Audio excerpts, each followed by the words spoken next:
Heimer Hallgrimsson chatting to Tony a short time ago. The teams have just been introduced. Michael D. Higgins, Uachtar O'Hearn will greet them shortly. The British Prime Minister Keir Starmer is here as well. So we've dignitaries and security all over the place. Pat Fenlon, Keith Tracy are alongside me. Before we get your final thoughts, just a word, Pat, on the messaging from Hallgrimsson. He seems to have really got this, but there's also a sense of pragmatism that this Irish group will be judged more on the game against Greece on Tuesday than we might necessarily be on games like this. Yeah, but I agree with that, but I think he'll want some sort of a performance confidence as well. Put it up to England on the day and then move into the Greece game. Like you say, that we want to start winning games like that. But this evening's a big game for him, I think. The atmosphere is off the charts. Like, to be fair, we mentioned the banner of Jack Charlton. They followed it up and put him under pressure. The roof is coming off the place. It started to fill up. It was empty up to a minute or two ago. But ultimately, we can talk all we want about sideshows. We've got a pitch invader in full kit who's joined the England team. Ultimately, it's the players who need to deliver, Keith. We can talk all we want about the sideshows as Michael D. Higgins comes out onto the field to play. Yeah, it's all about the players, and the hair on the back of my neck is standing up. The ole ole is going around already with the Irish crowd. The English have packed out the away end as well. Like Pat says, the English are far and away superior than us on paper, but what we can do is we can build for the future, and we can put a bit of pride back into the Ireland jersey. Ultimately, Pat, what's the judgment of success for Ireland tonight? The big thing for me is to see how we set up, how we play. Do we use what we have? We've spoke about it before. I think we've gone away a little bit defensively. We've got good defenders, but we've been conceding way too many goals at times. We've got attacking players as well that we can utilise with the way a game system that suits them. Are you surprised that Seamus Coleman then is part of that back three as we expect? When you look at no Liam Scales, we've talked about falling over central defenders, but we still can't get all the top level ones into the one team. No, I wouldn't. I don't think I'm surprised by it. I do think international football, the more caps you have on a pitch does count for a lot. So the fact that Seamus is in there doesn't surprise me. I take your point that we've got 3, 4, maybe even 5 really good centre halves that we could be playing with. But I do think Coleman there, if you're going to let Doherty off the leash at times to get down the right wing, you need Coleman, somebody there who's going to mind the shop. And Anthony Gordon's been an electric form for Newcastle over the last couple of months, and Bukayo Saka on the right side up against Brady, not a natural left back. He's going to have a really tough job as well. So there's so many interesting 1v1 battles all over the pitch. Can't wait to see how it unfolds. Pat, we talk about the atmospheres and we talk about the Lansdowne roar, and there's an entire generation of fans who have grown up with this myth and this legend of this intimidating venue. Like, we haven't had enough nights like this. And listen, just to paint the picture to people, we're here on level 5. We're embedded in the middle of the fans, and this is the first time for me that I really feel a sense of a collectiveness about this stadium. And that's the one thing we live and breathe on with. Go back to the times of Charlton. Before that, Lansdowne was always a difficult place. It wasn't a sexy stadium like this one is, but it was a horrible place to come and play. It's probably too nice. I think what lends to that as well, listen, it's England, so we're obviously going to be up for it. There's a big English support here. The place is jammed out, like you say. There's a brilliant atmosphere, and it will help the players, no doubt about that. We've come here for games and it's been damp and dead very early on after 10 minutes. I'd expect us to try use the crowd at the start of this game, get after them high up the pitch and put them under pressure, as the song just said, as played previously, because we're going to have to do that at times, and we're going to have to be very careful as well when they have possession of the ball, to be clever in how we approach that. I'm wondering if they went too early with that, because the roof came off the place when we were in the middle of an ad break, and listen, I won't say that there's a lull, because the singing section at the Lansdowne Road end of the ground, we've massive tricolours. To be fair, the English fans were trying to match it and got booed very, very quickly. But ultimately, we can talk all we want about the external factors.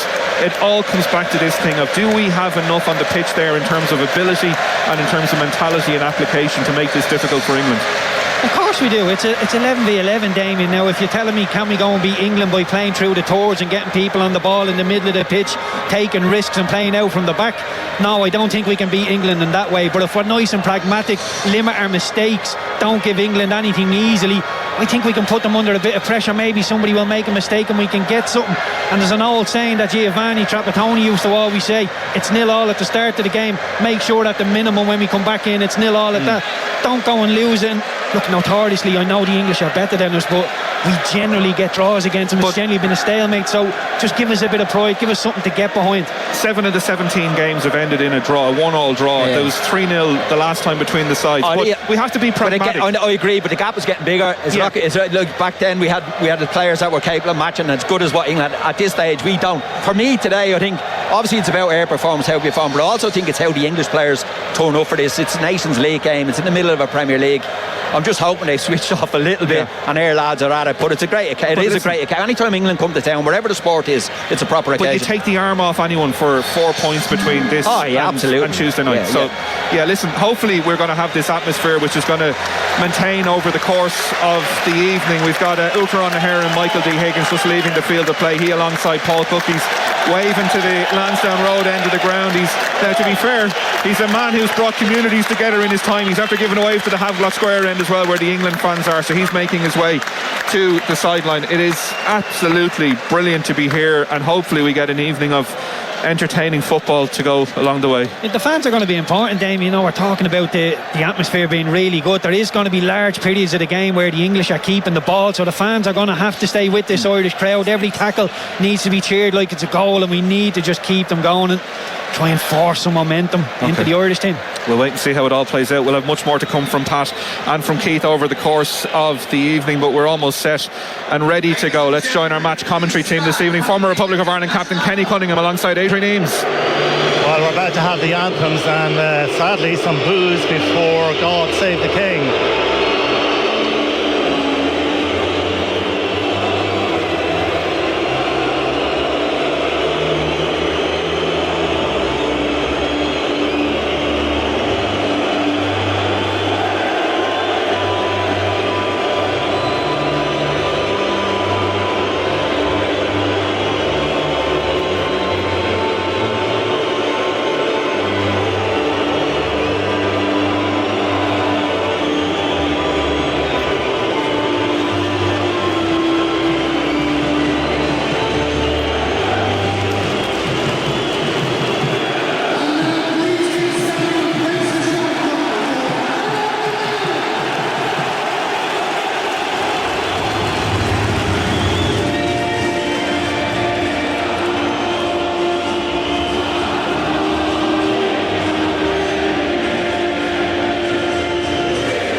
Absolutely electric, I have to say. I'm quite surprised by the reaction to God Save the King.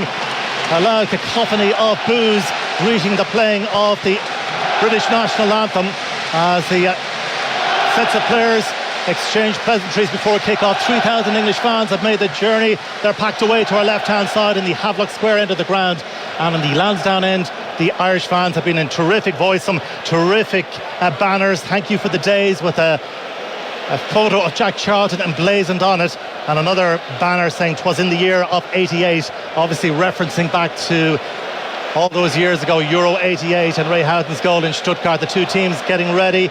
The Irish players just been photographed for posterity, and Kenny Cunningham alongside me. The atmosphere, the build-up has been absolutely electric. It really is. It feels like a real occasion, doesn't it? Oh yeah, all the way. Park the car up at Herbert Park, Rambler Downs, absolutely buzzing outside. You can't get a fish and chips like I went for about 40 minutes at Balls Bridge there. No, it's great, Adrian, it really is. It does feel a little bit different this afternoon, no doubt about it. Did you get those fish and chips you were looking for? 40 minutes, no, 20 minutes max. That's as far as much as I'll wait. Well, helping it all, of course, it's a Saturday evening in Dublin. The sun is shining, conditions absolutely perfect. A new football season just underway, and a new era for Irish and English football in international terms, with new bosses at the wheel of both. Lee Carsley, of course, the interim boss of England, and of course Heimir Hallgrímsson, the Icelandic coach in charge of the Republic of Ireland. Well, to run through the Irish team, Caoimhín Keller in goal, Matt Doherty we suspect will play at right wing back, Seamus Coleman, Nathan Collins and Darragh O'Shea as a back three, Robbie Brady as a left wing back, Malumbi and Smallbone in the middle, Ogbene and Schmodic off the wings, and Adam Ida the central striker. And of course for England, well, they line out with Jordan Pickford in goal, Trent Alexander-Arnold, Harry Maguire, Mark Gahey and Levi Colwell at left back, Declan Rice and Kobbie Mainoo in the middle, Saka off the right, Grealish perhaps through the middle, Anthony Gordon gets a start in Lee Carsley's first game in charge on the left flank, and Harry Kane will operate through the centre. First of all, Kenny, your thoughts on the Irish selection as made by Heimir Hallgrímsson? Yeah, well, I think the big conversation will be tactically how we set up. When I saw the names on the team sheet, what my hope was we might go with two banks of four in the front two. I don't think that'll be the case, Adrian. I think it'll be a kind of back three and two wing backs, Matt Doherty probably and Robbie Brady in those wide areas, and a narrow front three as well. And we're used to seeing that. That's predominantly how we played previously under Stephen Kenny, but big responsibility on the shoulders of those two wing backs, Robbie Brady in particular. If he gets isolated 1v1 but with Bukayo Saka down that side of the pitch, he's really going to have to need a little bit of help. So are we going to dominate the ball? Maybe not, but as long as we're clinical and effective on the counter-attack and on transitions, then we can stay in this game and hurt this England team. Well, it will be England to get us underway, playing from right to left as we look out from the West Stand here at the Aviva Stadium. They'll be playing towards the Havelock Square end of the ground.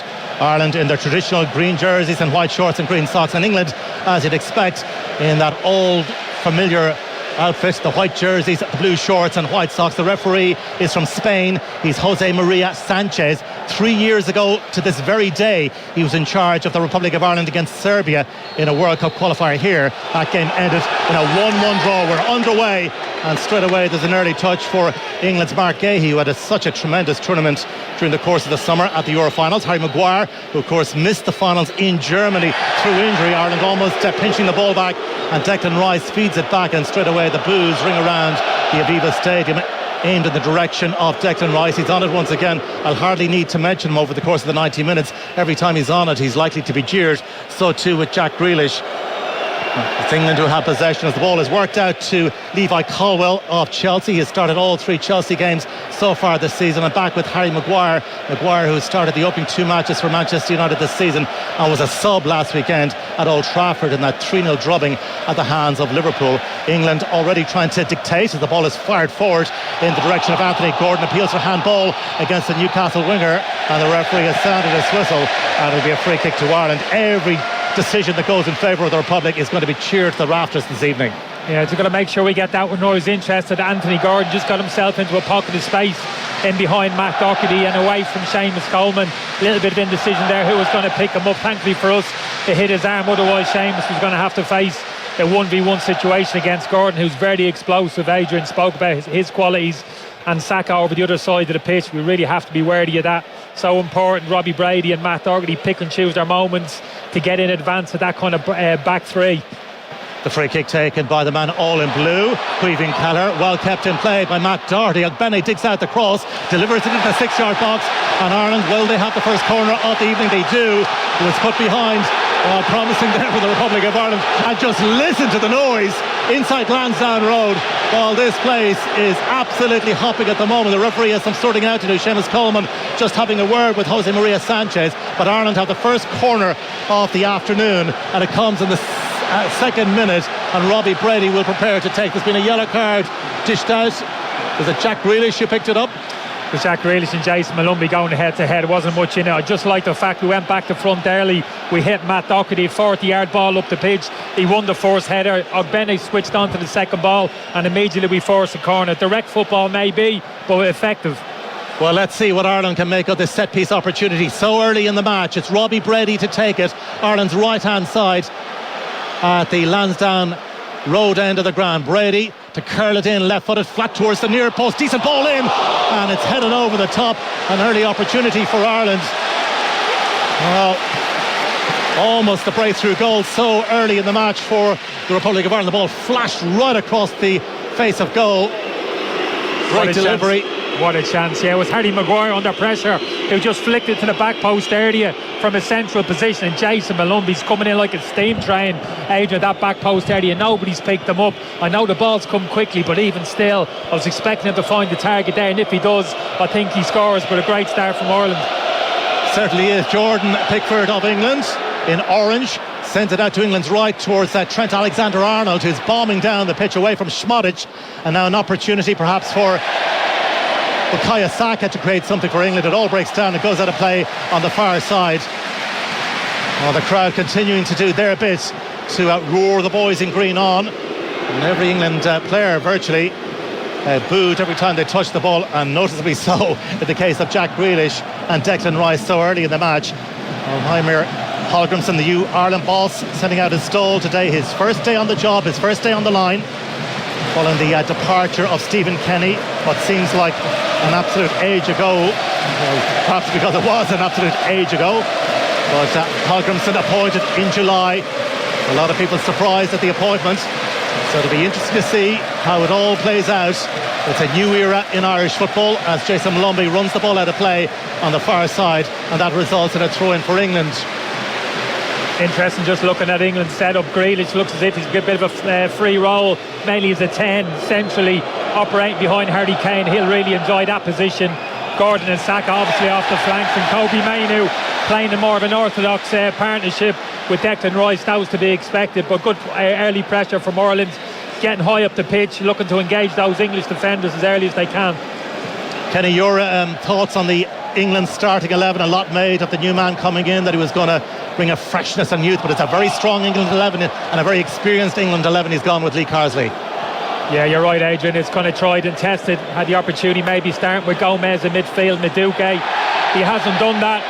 He's gone to his more or less his reliables, albeit that Mainoo still relatively untested at this level. Gordon hasn't got a huge amount of caps. Caldwell as well in that kind of orthodox left back position. But yeah, still a very strong England team. And when you think about Adrian, the players who are missing, the talent that he could have called upon today, I'm thinking of Foden here. In particular, Cole Palmer and Jude Bellingham. It's absolutely frightening, the wealth of talent at the disposal of the English manager at the moment.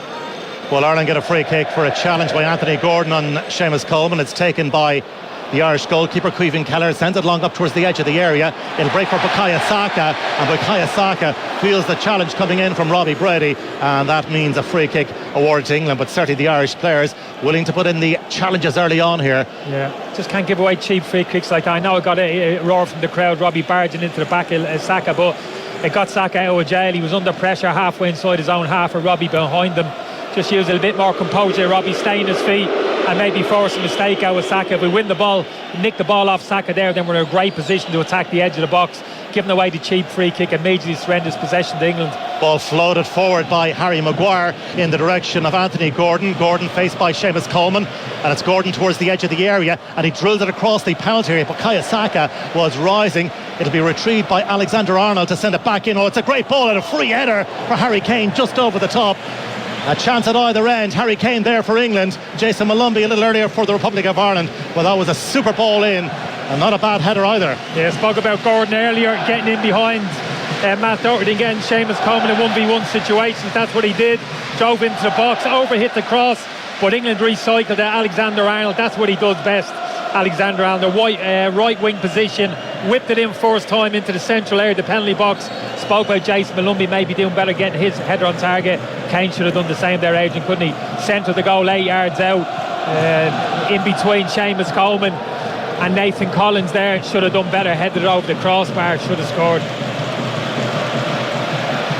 So Ireland will have the restart with Caoimhín Kelleher. There was a lot of speculation about Kelleher perhaps moving on during the course of the summer, but he has elected to stay at Anfield.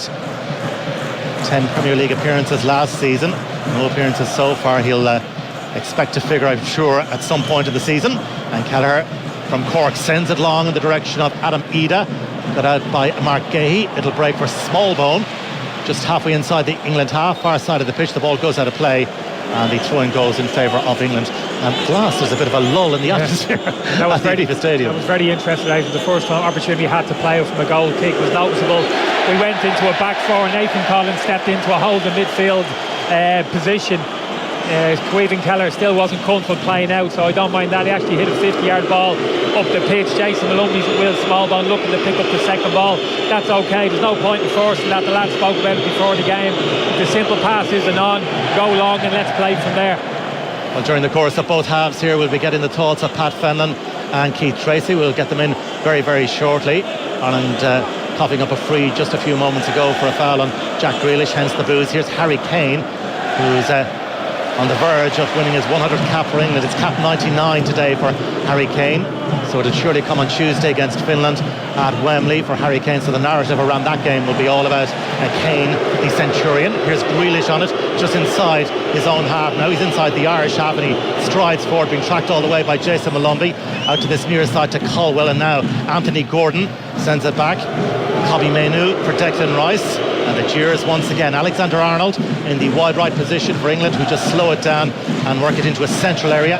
Kobbie Mainoo, who of course scored the winning goal for Manchester United in the FA Cup final against City at the back end of last season. Here's Jack Grealish cutting inside into a central position. Lovely little flick layoff there by Anthony Gordon. Still with Grealish on the edge of the Irish area, and Gordon will send it back to Caldwell. And now Kobbie Mainoo with an opportunity to turn and perhaps try and threaten the Republic of Ireland. In the end, Sammy Smodic, who was back defending, just stretched out his boot and directed it back. It wasn't a back pass as such, so it's gathered in the end by Caoimhin Keller. Let's bring in Pat Fenlon. Pat, your early impressions here. Yeah, it's been a decent enough start from Ireland. I think one of the problems we're having is that Jack Grealish is drifting into this, left sided position, and he's enticing Matt Doherty to go in after him and leaving Gordon 1v1 with Seamus Coleman, which is giving us a bit of a problem at the moment. But it's been a decent enough start. That chance we had, 2 good chances, 2 headers as well. Malumbi should score for us, and definitely Harry Kane should score for England. Harry Maguire for England on halfway, onto Caldwell on this near side, and Grealish will send it back to Caldwell, and Harry Maguire takes a touch or two under no pressure whatsoever, and Maguire just rolls a short pass to Caldwell on England's left hand side, west hand side of the Aviva Stadium. Matt Doherty got something on it. Now Jason Malumbi driving forward, feeds it wide. Sammy Smodic on the edge of the area, gets his shot away. Pickford makes a save. Ogbene with the follow up. The angle's difficult. Ogbene just slows it down. Doherty's demanding the ball. Matt Doherty receives, and Matt Doherty trying to thread his way through. Jack Grealish back defending. He goes down, and the referee says play on, and eventually it's gathered by Jordan Pickford. Yeah, that was better from Ireland. Matt Doherty putting pressure on Jack Grealish on the halfway line, and there's that quick transition when we win the ball back. 2-3 passes, we're on the edge of the box. Schmedics does well, comes on the inside. Decent enough save from Pickford. Unfortunately, Ogbene couldn't kill the ball out with his first touch, and the opportunity went. Well, here's an opportunity. Anthony Gordon inside the Irish area. Good save by Caoimhin Keller. Needed to be. Gordon is still there inside the area. Back for Kane. Kane pulls the trigger, and it's Declan Rice, and he scores high into the roof of the net. No celebration from Rice, but England make the breakthrough, and it's a bullet of a finish from Declan Rice. Ireland behind. Oh, it's a brilliantly executed goal, Adrian. We speak about getting the ball from back to front and not overcomplicating the game. Well, England certainly didn't overcomplicate it there. It was an angled ball. We spoke about it already. That diagonal ball over to Anthony Gordon. On this occasion, he's made a wonderful run, drove into the space inside Seamus Coleman. Lack of communication there between him and Nathan Collins. It's a good save from Caoimhin Keller, but they keep the ball alive. Anthony Gordon doesn't panic. There's a cut back to Harry Kane. Great block from Nathan Collins, but Declan Rice, he's gambling. He travels into the box, he's backing up the play. It arrives on his foot about 12 yards out, level with the penalty spot. It's a really calm, controlled finish from him, almost into the top corner. No chance for Caoimhin there. Fourth international goal for England for Declan Rice. That has silenced the Aviva Stadium to some extent, but the Irish fans will get behind the team once again. But notable too that Declan Rice refused to celebrate as he ran away towards the England fans at the Havelock Square end of the ground.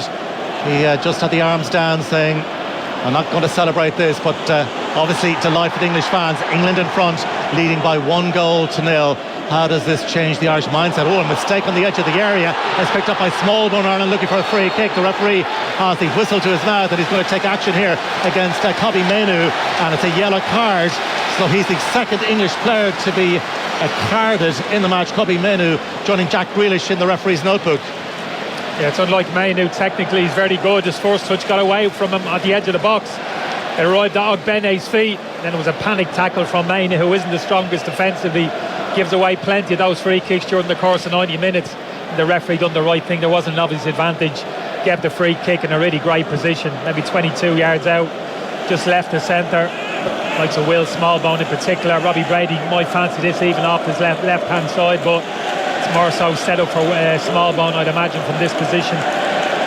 Yeah, Will Smallbone of Southampton, who has started all 3 of their Premier League games, albeit it's been a pretty rocky start by the Saints in the Premier League. He's over the dead ball, so too is Robbie Brady. England have the wall set up, and they have, of course, a player lying prone on the ground to defend it if the wall jumps. And the attempted free kick is low, so Brady and Smallbone in consultation at the moment. Jordan Pickford just checking his angles at the moment. We're in the 14th minute. England with that early breakthrough. Declan Rice on target. Republic of Ireland 0, England 1. And Smallbone and Brady. Looks like there's about 5 in the England wall, and now they've been joined by Bukayo Saka at the instruction of Jordan Pickford, who wanted an extra body in there. In fact, he's just on the fringe of the wall on the right hand side. So Brady or Smallbone with the set piece. Terrific atmosphere, but England in front. Full house at the Aviva, and it's going to be Robbie Brady straight into the wall. Malumbi perhaps at the follow-up. Well, they got in each other's way, Robbie Brady and Jason Malumbi, and now England trying to break quickly with Declan Rice striding forward. Ireland a little stretched here. It's Rice with Gordon to his left-hand side. He feeds it to Anthony Gordon. Gordon with the pullback looking for Harry Kane. Great save by Keller once again. Well, that's another big moment from Caoimhín Keller. England on the break. Kane denied. Grealish now feeds it into a central area. Rice. And now Saka trying to pull the trigger. Left-footed shot is blocked away. Ireland defending very stoutly. And now Sammy Szmodic on the break. Sends it forward looking for Alameda. But Gehi will get there first. He goes to ground. And the referee sounds his whistle. And well, Alameda thought he was away, but the referee has awarded the decision in favour of England. But what a save by Caoimhín Keller there to deny England. Oh, we got away with one there, Adrian. 2 players getting each other's way on the edge of the box. We're in kind of 5-6 seconds. England are on the edge of our penalty box. Gordon does great. Just slides the ball across the 6-yard box. It looks as if Harry Kane has to score. Opens up his body just to cushion it into the back of the net. Caoimhín Keller is quick off his line, spreads himself, makes himself as big as possible, and makes the save. It's a fantastic save. I mentioned earlier, Kenny, there was all this talk about Caoimhín Keller perhaps moving clubs during the course of the summer.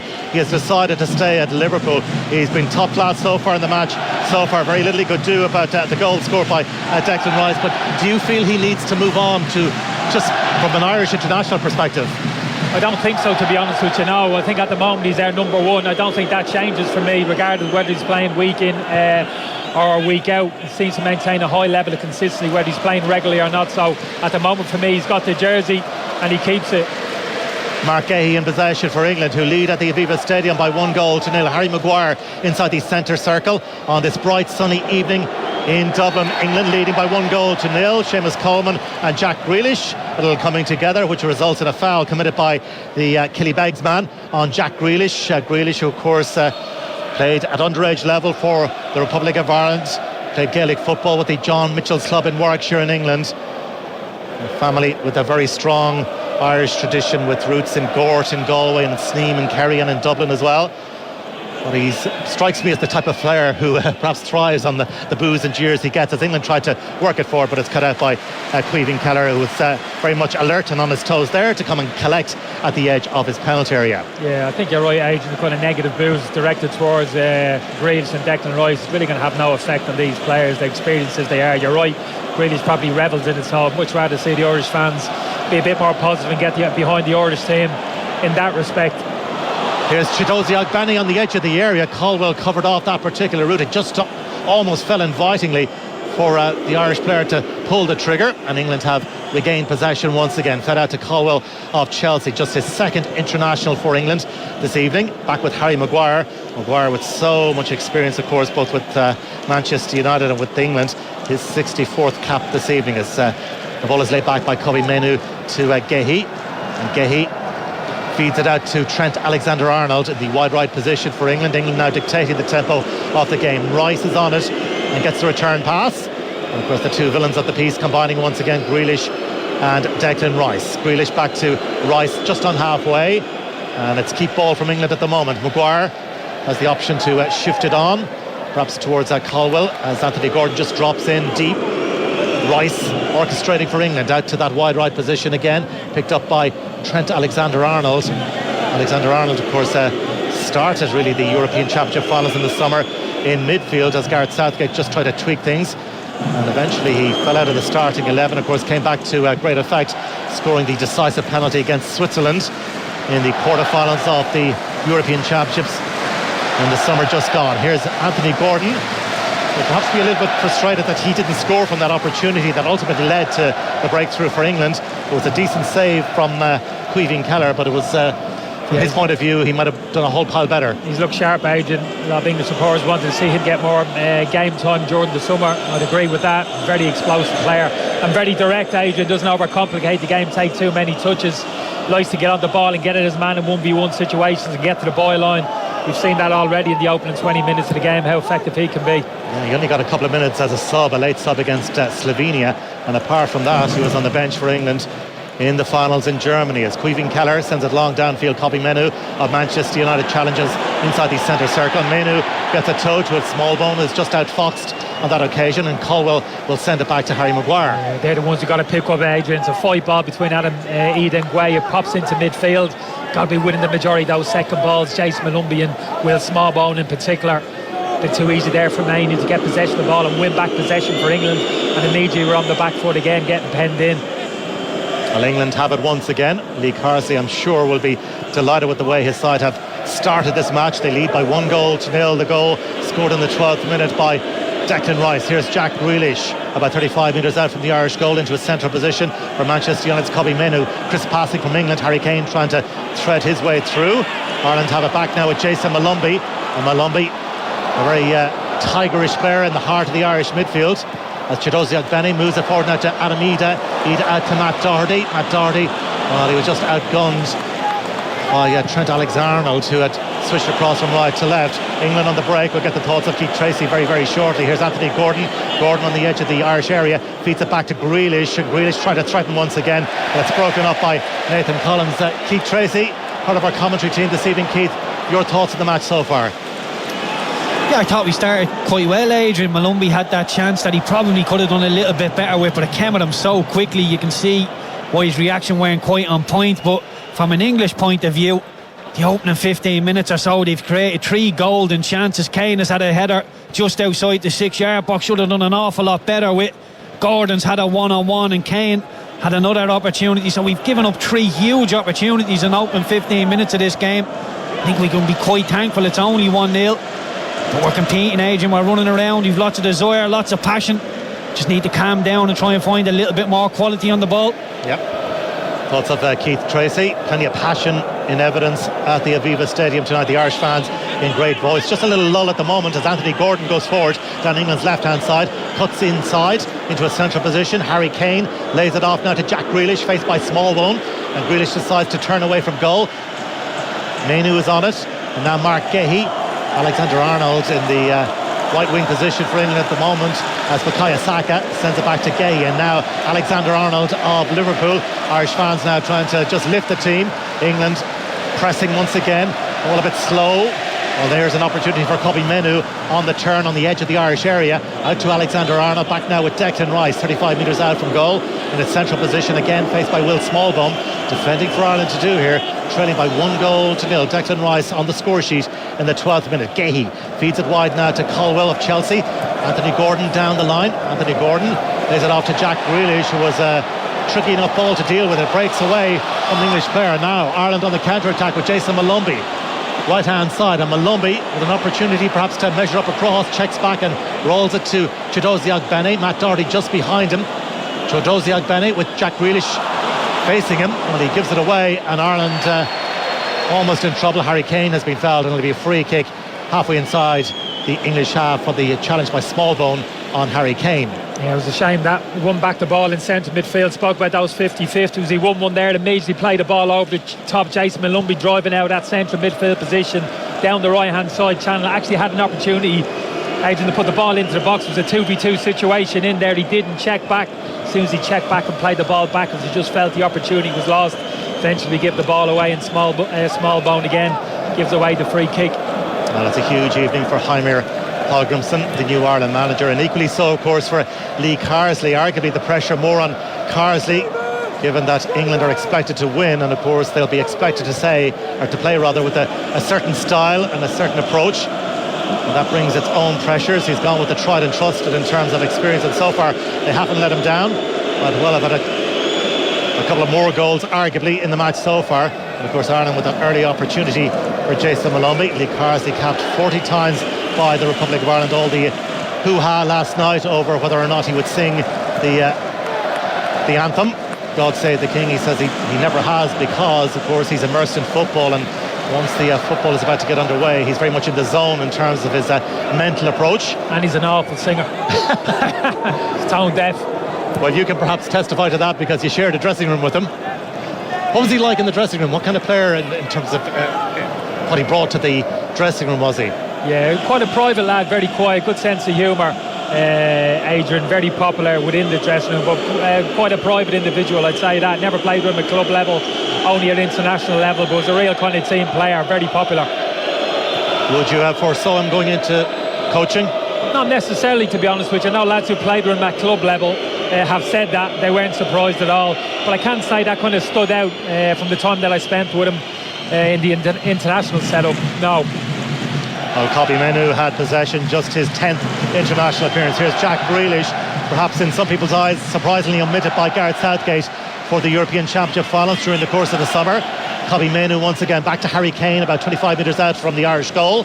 And now Declan Rice slips it on for Gehi on England's right hand side, and now an opportunity for Bukayo Saka inside the area, trying to tee it up for Declan Rice, and Sami Šmodić got back to spare Ireland's blushes there in the nick of time, because England almost managed to carve their way through, but Šmodić managed to defend that situation. England though have possession once again, and they're beginning to really dictate now, Kenny. Yeah, looking a bit torn, a lot of work. Sami Šmodić in particular, Benny done a lot of work there. I think it's important one of our back three is prepared to step out into midfield. We can't be playing 5v3 across our back line. That's putting too much responsibility, it's too much work rate on the rest of the players. I think Darragh O'Shea and Seamus Coleman in particular have got to be prepared to step out into midfield, get the extra player there to try and win back a bit more possession higher up the pitch. But it's England who have it once again with Declan Rice out to Alexander Arnold, and he exchanges passes with Bukayo Saka. England controlling the ball at the moment. Kobbie Mainoo off to Declan Rice. Oh, it's a lovely little give and go, and it's teed up for Jack Grealish. It's 2-0 to England, and it's the old Irish boys who've done the damage on the double. Rice after 12, and now Jack Grealish. It's 2-0 to England in the 26th minute. Oh, this is absolutely brilliant football, Adrian. Forget about who scored the goal. The link-up play before that, some of the combination play was absolutely wonderful. We've got plenty of players in a defensive position, goal side of the ball, but they work the ball that quickly, so cleverly, so precise with their pass in England. And then Grealish, wasn't an easy finish at the end of it. Really precise into the corner of the net. Kobbie Mainoo and Declan Rice getting himself out of that deep midfield position. Rice driving in behind the Ireland defence, and then not panicking, getting his head up. Little 1-2 attack on the outside of the box. One touch cut back to Grealish, just kind of side foots it into the bottom of the net. It's a really well thought out goal from an England perspective. Minority's perspective, obviously it's the opposite. From a defensive point of view, you've got enough players there, you've got to be switched on, passing information, tracking runners, etc. But give England credit, that was a high quality goal from start to finish. Pat Fenlon, it's a tough task for Ireland now. Oh, absolutely. We've been dominated. We're lucky that it's still only two. To be fair, they've had so many chances, but what a goal that is. Grealish and Rice probably wrote that script before the game. It was brilliant play from England. Interlink, we got caught chasing the ball instead of runners, but it's a brilliant play. It's a brilliant pull back from Rice, and an absolutely brilliant finish from Grealish. But they've been different class England so far, and that's what it is. The difference of classes for everyone to see. They've just got so many good players, and we're at the moment chasing shadows, and we just make sure that this doesn't get a little bit ugly on us. Yeah, the side ranked fourth in the world, leading by 2 goals to nil. Anthony Gordon striding forward, he's buffeted, goes over, looks at the referee, and he'll get the free kick. It's a free kick halfway inside the Irish half. Harry Kane just having a word with the referee, Jose Maria Sanchez from Spain, but it will be a free kick to England, and they got the decision, but Harry Kane nevertheless having an exchange of views, let's put it that way, with the match official. just a bit concerned, Adrian, kind of in terms of our setup when we go kind of commit players high up the pitch, say our front three, Smedics and Ogbonne in possession, even out possession, when we push them up the pitch and England play through that initial press. It's an awful lot of space either side of Smallbone and Jason Malumbi. You're playing as a pair in central midfield, but there's kind of 30-40 yards either side of them between them and the touchline. England kind of exploiting those spaces, kind of Grealish and Mainu kind of drifting into those areas, getting the ball and very quickly getting there at our back five.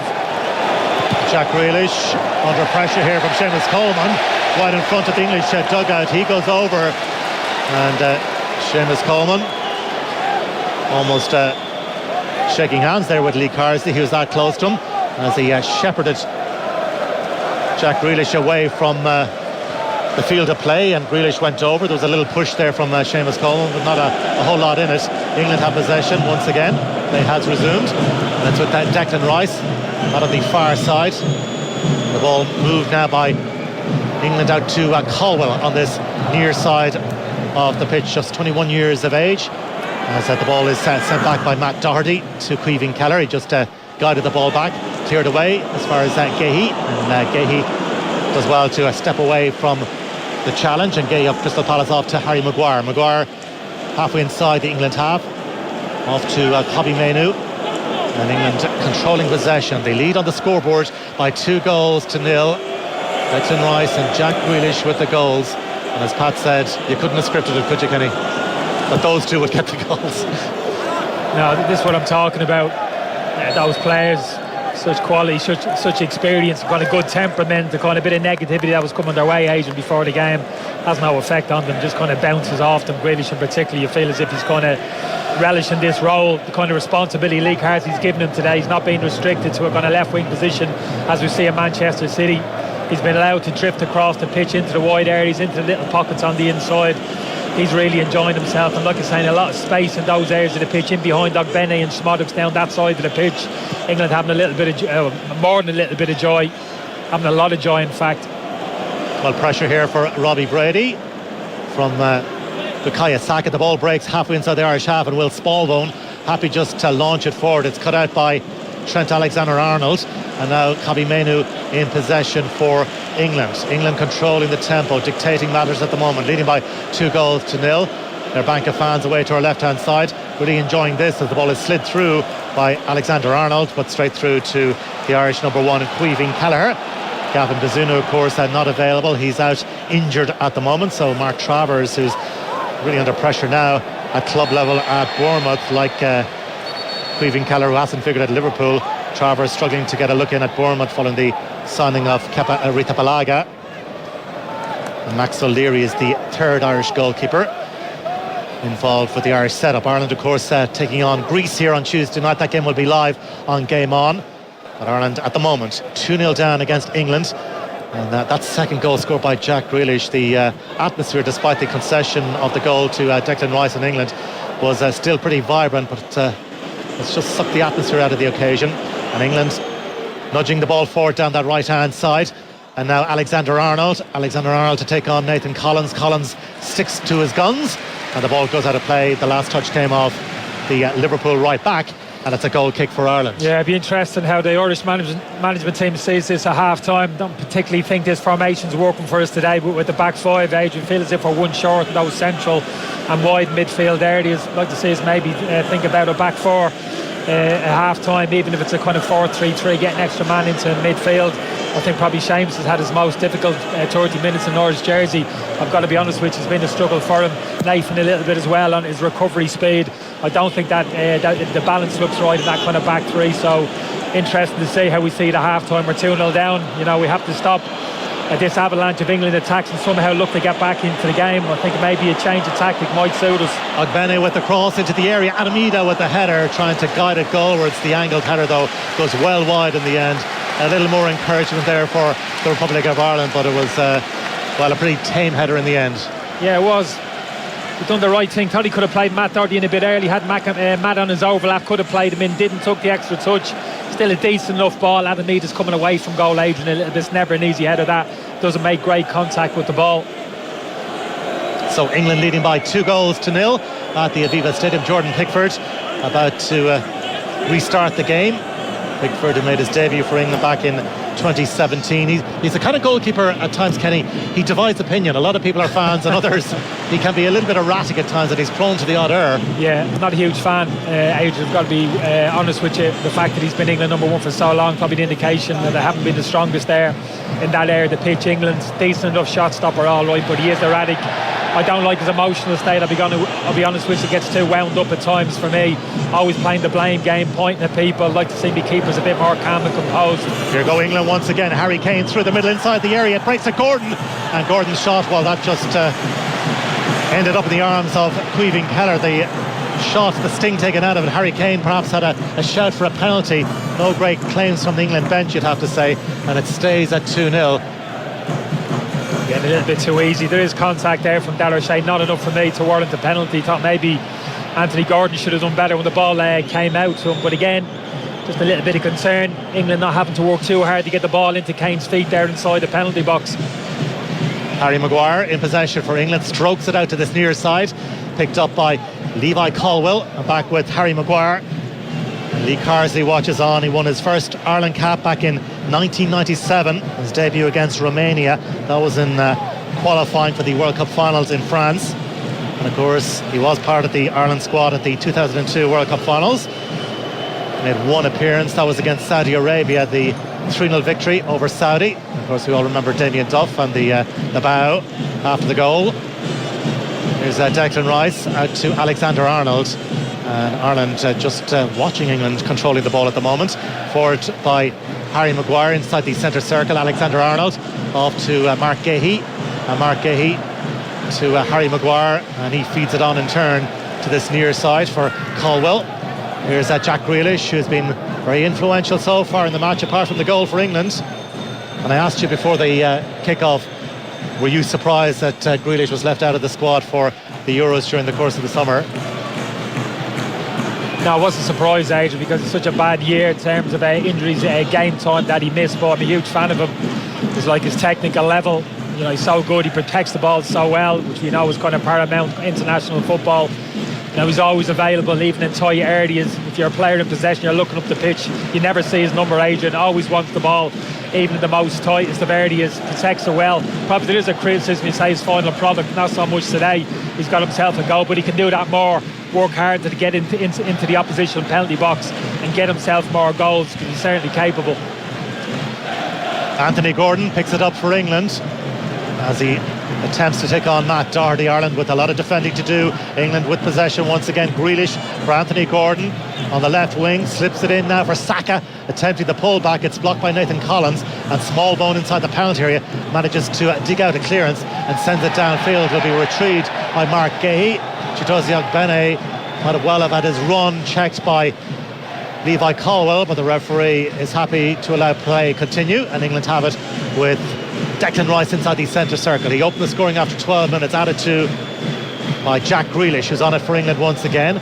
Gahey to his right hand side, and he's got the option now of picking out Trent Alexander-Arnold just inside the Ireland half, right hand side of the pitch. He floats up all over the top. Declan Rice had made the advanced run inside the area, and it's put out for a corner kick by Darragh O'Shea. England with the corner. Interesting to see how many of those forward runs Declan Rice has made today. Generally speaking, in English jersey, he's the one who disciplines himself to sit behind the ball. Mainu generally the one who gets himself involved a little bit higher. Hasn't been the case today. They've dovetailed really nicely. Mainu coming short. That's been the trigger for Declan Rice, just to open his legs at times and run 20, 30 yards at high speed like he did then in behind the Irish defence. Wins another corner for England. We'll bring in Keith Tracy very, very shortly, but first Ireland had this set piece, this corner kick on England's right hand side to defend. Not too much movement inside the area. Smallbone and Ogbene trying to defend. Jason Malumbi defends the corner at the near post. Smodic trying to clear it down the line. Ball sent forward now towards Matt Doherty, but Kobbie Mainoo will take charge for England. Keith Tracy, it's a tough old situation. Heimir Hallgrimsson and his team find themselves in trailing by 2-0. What have you made of it so far? Yeah, it's a very daunting task now. 2-0 down. We're chasing shadows out there. I think the English have had 80% possession of the ball. The more worrying thing from an Ireland point of view is our legs seem to have gone. We're not quite getting up to the ball anymore. That's probably because we've been slapped on the wrist. We gave up so many big opportunities already with trying to get after the English. They've been gone through us like a knife through butter at times. The midfield, Rice, Mainu, the interchanging, Trent Alexander-Arnold popping in there, Gordon doing the same, Harry Kane popping in. Rice now finds himself on the right wing. We just haven't been able to deal with it whatsoever. And in the full-back positions, Brady and Doherty really struggling as well with how explosive both English wingers have been. So approaching half-time, about 7 minutes to go to the break. Ireland 2-0 down in the first half. Live coverage on an extended Saturday Sport on RT Radio 1. Anthony Gordon closes in on Caoimhín Kelleher. He managed to get it away only as far as Trent Alexander-Arnold. England try to threaten once again with Bukayo Saka on the right-hand side. Delivers across towards Harry Kane. Kelleher got a block to it. And it'll eventually be cleared away by Matt Doherty back defending. But again, a scary moment for the Republic. He's done well there, Caoimhín. I think he might have taken a knock. Adrian, got to be honest with you, landed a bit awkwardly there, but he had to come. Again, good pressure from England. We won back possession initially, went back to Seamus Coleman. The next pass from Seamus, I felt it had to be forward. He didn't. He went straight back to Caoimhín Kelleher. That encouraged Gordon to go and press the Irish goalkeeper, who was rushed a little bit. Cleared the ball, but went straight to Alexander-Arnold. And seconds later, we're defending across into the box. He thought he'd done well, Caoimhín, to come. He was needed. Just fell a little bit awkward. He kind of twisted his body as he was going mid-air a little bit. Not too sure if he's putting his hand up there for the trainer. He's injured a little bit. Wait and see. So then England with the free kick. It's about 45 metres out from goal, left hand side of the pitch, and it's the right back of England who will take it, Trent Alexander-Arnold. So plenty in the white of England to aim at inside the penalty area, including Mark Gahey and Harry Maguire, the big central defenders who got forward for this free kick to be taken by Alexander-Arnold. Super delivery of a ball, generally speaking. Then I put the hex on him there as it sails behind, and the target, the intended recipient, was Harry Maguire, but much too high from Alexander-Arnold, and it's a goal kick for Ireland. And the restart made by Caoimhín Kelleher, sent forward by Seamus Coleman up towards halfway, but England have it back once again very quickly. Kobbie Mainoo, very stylish in possession, just 19 years of age. Jack Grealish just spins away from trouble. On that to Declan Rice. They've done the damage as far as Ireland are concerned in the first half with those 2 goals. England trying to threaten down the right hand side once again with Bukayo Saka back to Alexander-Arnold, and Alexander-Arnold with the diagonal switch looking for Anthony Gordon, but again too high, and that goes behind. Just look as if we've lost a bit of confidence. We've been knocked a bit. Adrian, understandably so, maybe in and out possession there. Seamus was leaving the ball off Caoimhín outside the 6-yard box. He never felt as if he had a clear picture of what he wanted to do. Eventually just obviously hit the ball from back to front, 40-yard ball straight to Harry Maguire's head, and obviously England win back possession. This can happen a little bit, you know, you lose a little bit of confidence. Well, Caoimhín Kelleher with the kick out downfield, met by the head of Mark Gahey, one in the air for Ireland by Jason Malumbi. Small bonus onto it. Ireland now trying to fashion something before half time. They need to try and get back into the match if they can at all. Here's Chidozie Ogbene of Ipswich Town now, joining a whole cluster of Irish players operating for Ipswich these days, including Darragh O'Shea and Sammy Smodic, who also joined the Portman Road outfit. Jason Malumbi of West Bromwich Albion feeds it wide. Opportunity for Robbie Brady to deliver the cross. Appeals for handball against the defending Bukayo Saka. Referee is playing an advantage in favour of England here. They're on the counter as Jack Grealish, who's breaking swiftly right through the heart of the Irish defence, out to Harry Kane inside the area, and Kane with a left-footed shot, and that's a brilliant block by Seamus Coleman. And again, Ireland looking a little threadbare defensively. Yeah, it's too early. The problem isn't across the defensive line there. It's that holding central midfield area. Saka wins back the ball at the edge of the box. They just get through us too quickly up the pitch. Will Smallbone has got himself ahead of the ball. Jason Malumbi's kind of holding back, but there's too much space to cover. And very quickly England travels 60-70 yards up to the edge of their box. Jack Grealish, without anybody laying a glove on him, that can't happen. So then 3 minutes to go to half time. Trent Alexander-Arnold to take this England corner on their left hand side, and he's certainly taking his time, all the time in the world, as he strolls over. Last few minutes of the first half, Ireland can ill afford to concede a third before the break, as Alexander-Arnold prepares to take this corner kick. England fans in the Havelock Square end of the ground watching on. They've enjoyed the first half, I would imagine, watching those 2 goals fly into the back of the Irish net in the opening period. So Alexander-Arnold with Anthony Gordon dropping short to receive, but Alexander-Arnold will send it in. It's flat towards the near post, cleared away only as far as Grealish, just outside the Irish area. Feeds it out to England's left-hand side for Anthony Gordon. Alexander-Arnold in support, but Grealish is the option available to Anthony Gordon of Newcastle United. And Grealish has coughed up possession. He rather got caught in two minds there. Jason Malumbi and Kobe Menu are coming together. And Malumbi's absolutely incensed with the referee. The play continues. Alexander-Arnold on England's left-hand side. And England with plenty in white committed forward here. And in the end, the ball is cleared away by Collins for the Republic of Ireland. Nathan Collins doing well, and now Chidozie Agbene on Ireland's left-hand side, driving forward. Still he goes, he digs it towards the back post. It's just a shade too high, and it'll be retrieved here by Sammy Smodic. Smodic has swapped wings temporarily at least with Agbene, as the cross is delivered by Matt Doherty, cleared away only as far as Seamus Coleman, 25 metres out from goal. He's only ever scored one international goal for the Republic. Now Robbie Brady to deliver the cross, and it's flicked away by Mark Gahey, and Anthony Gordon is there to pick up for England, and Gordon checks away from Smodic and will roll it back, and well, Sammy Smodic just left something on Anthony Gordon, and that'll be a free kick. It'll also mean a yellow card for Sammy Smodic. Yeah, it was a great counter-attack from Ireland, and give Nathan Collins a bit of credit. He won back possession in his own penalty box. It would have been very easy for him just to hoof that ball 50 yards up the pitch, but he didn't. He got his head up and he picked out Ogbene driving out from the left-hand side. He got himself in a 1v1 situation with Mainu, fancied himself, and rightly so, drove the England midfielder into the box, got beyond them, just overhit the cross. Unfortunately, we were looking to get a few players in there. Just an indication there you can be effective on the counter-attack, even from deep inside your own half. Adrian, when you win the ball back, you've got to have the composure to get your head up and pick out those players, Smodic and Ogbene, Ida, on the counter-attack. We haven't done it too often, but that was a good example how effective you can be. Mainu off to Mark Gahey, England's right-hand side, and now it's back with Jordan Pickford. First meeting of these two nations back in 1946 at Dalymount Park, England winning by 1-0. Ireland have only managed to record 2 wins in the history of this fixture. 1949, when they famously won at Goodison Park by a couple of goals to nil. Con Martin from the penalty spot and Peter Farrell the scores that day for Ireland. Of course, Pete, I mentioned Stuttgart 1988 and who put the ball in England net and all of that. Those are 2 wins, and at the moment though it's England who are on course to win here. Still 45 minutes plus of football to go. 1 additional minute be played at the end of the opening half here, but England, Kenny Cunningham very much in the driving seat.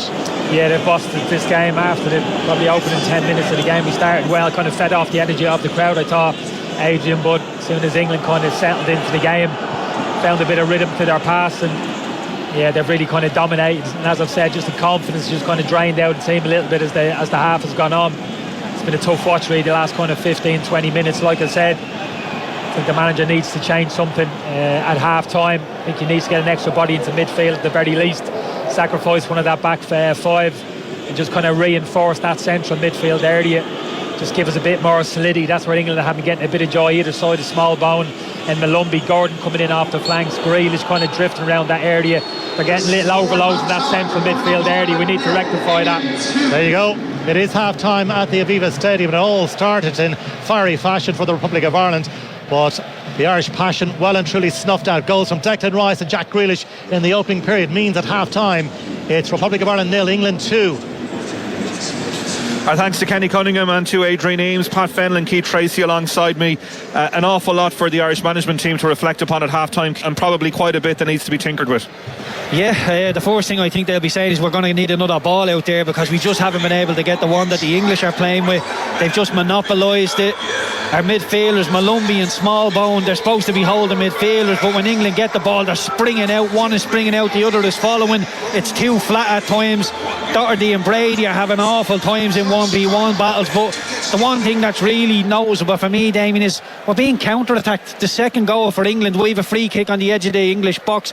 It hits the wall. Robbie Brady then makes a bit of a mix-up with Malumbi, both of them swinging it. The English counter-attack and score a goal against us, and these things for me are totally avoidable. I know we want to be open and play a bit of football, but one thing we cannot do is concede 3 big chances against a team like England in the opening 15 minutes and expect to give them a decent game of football. We have to be defensively more solid than that. We had to be better on the ball when we do have it, but when we have had it, there's little glimpses that we might be able to do something at the opposite end, but defensively we look all over the place. Do you expect changes, Pat?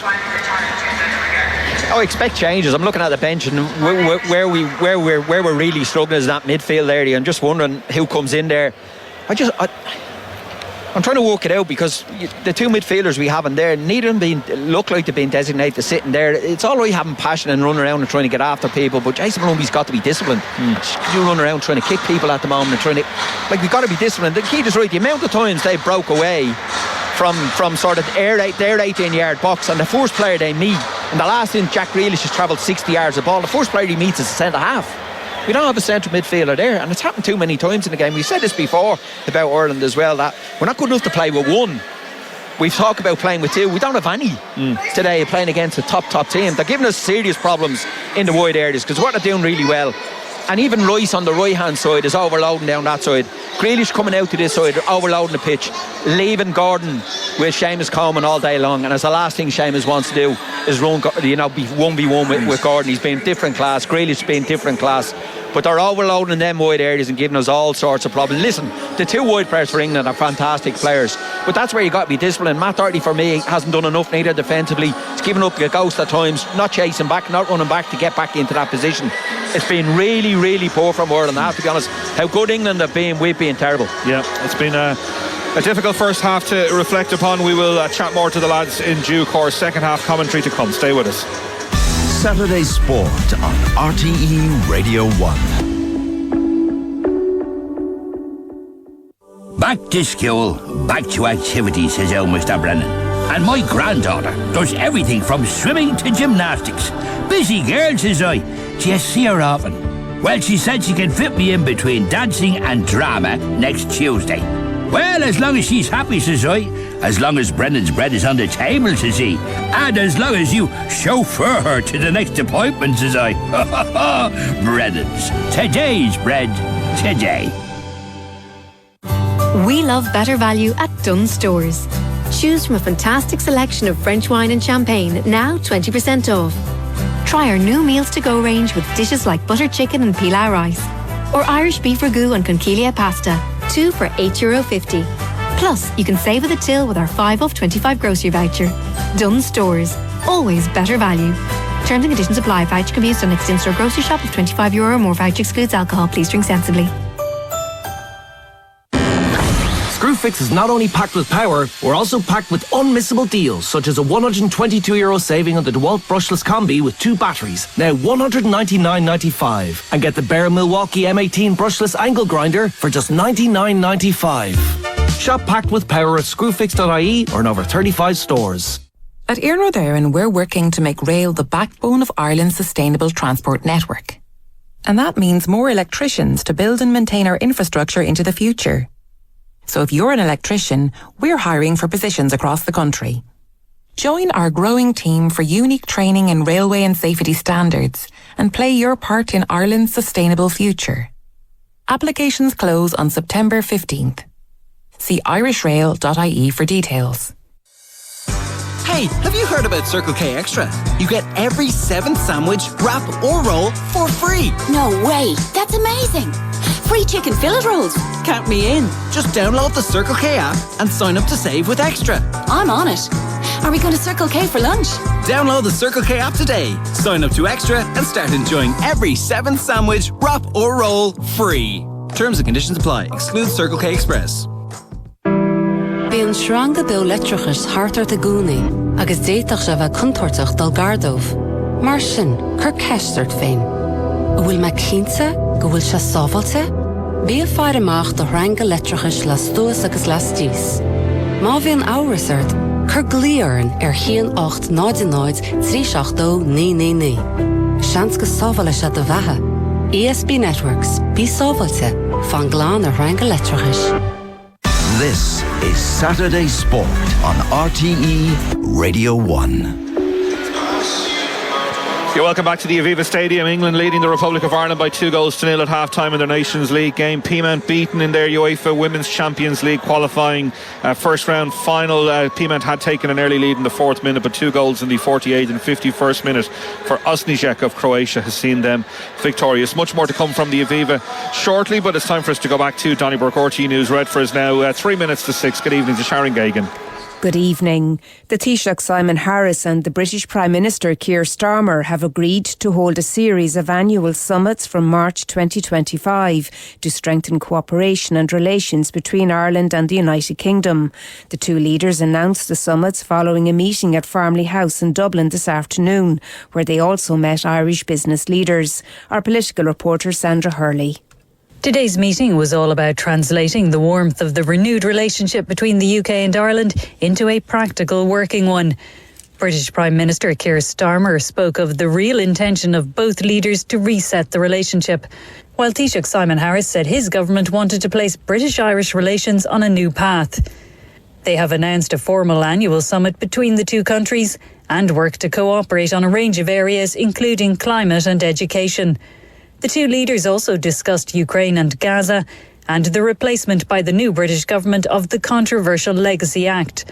But for now, the Irish government's interstate legal case remains on the table. Gardaí have said more than 160 people have made contact since the publication last Tuesday of a scoping inquiry report into historical sexual abuse of children in religious run day and boarding schools.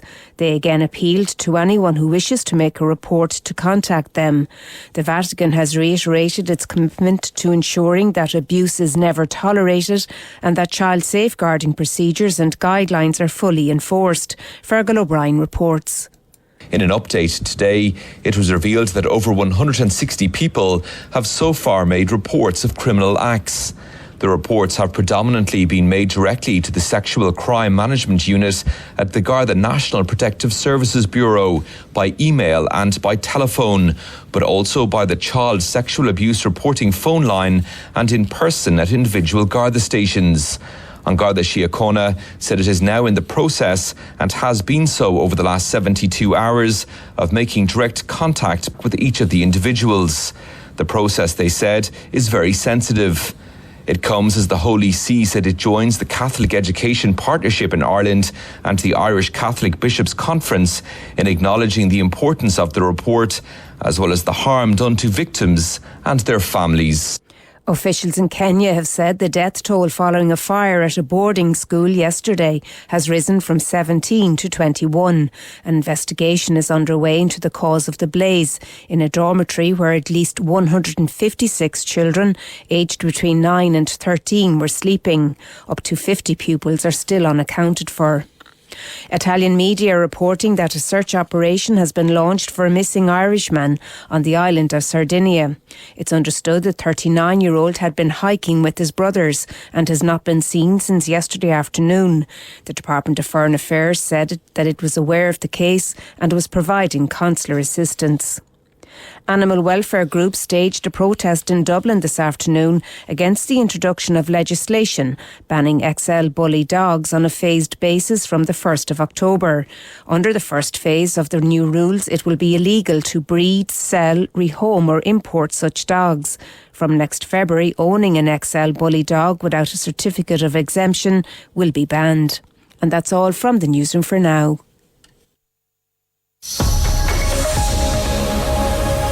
Hello and good evening from Met Éireann. Rebecca Cantwell here with your latest weather update. So we're set to see a bit of a change in our weather from tomorrow, with some breezier and cooler conditions on the way.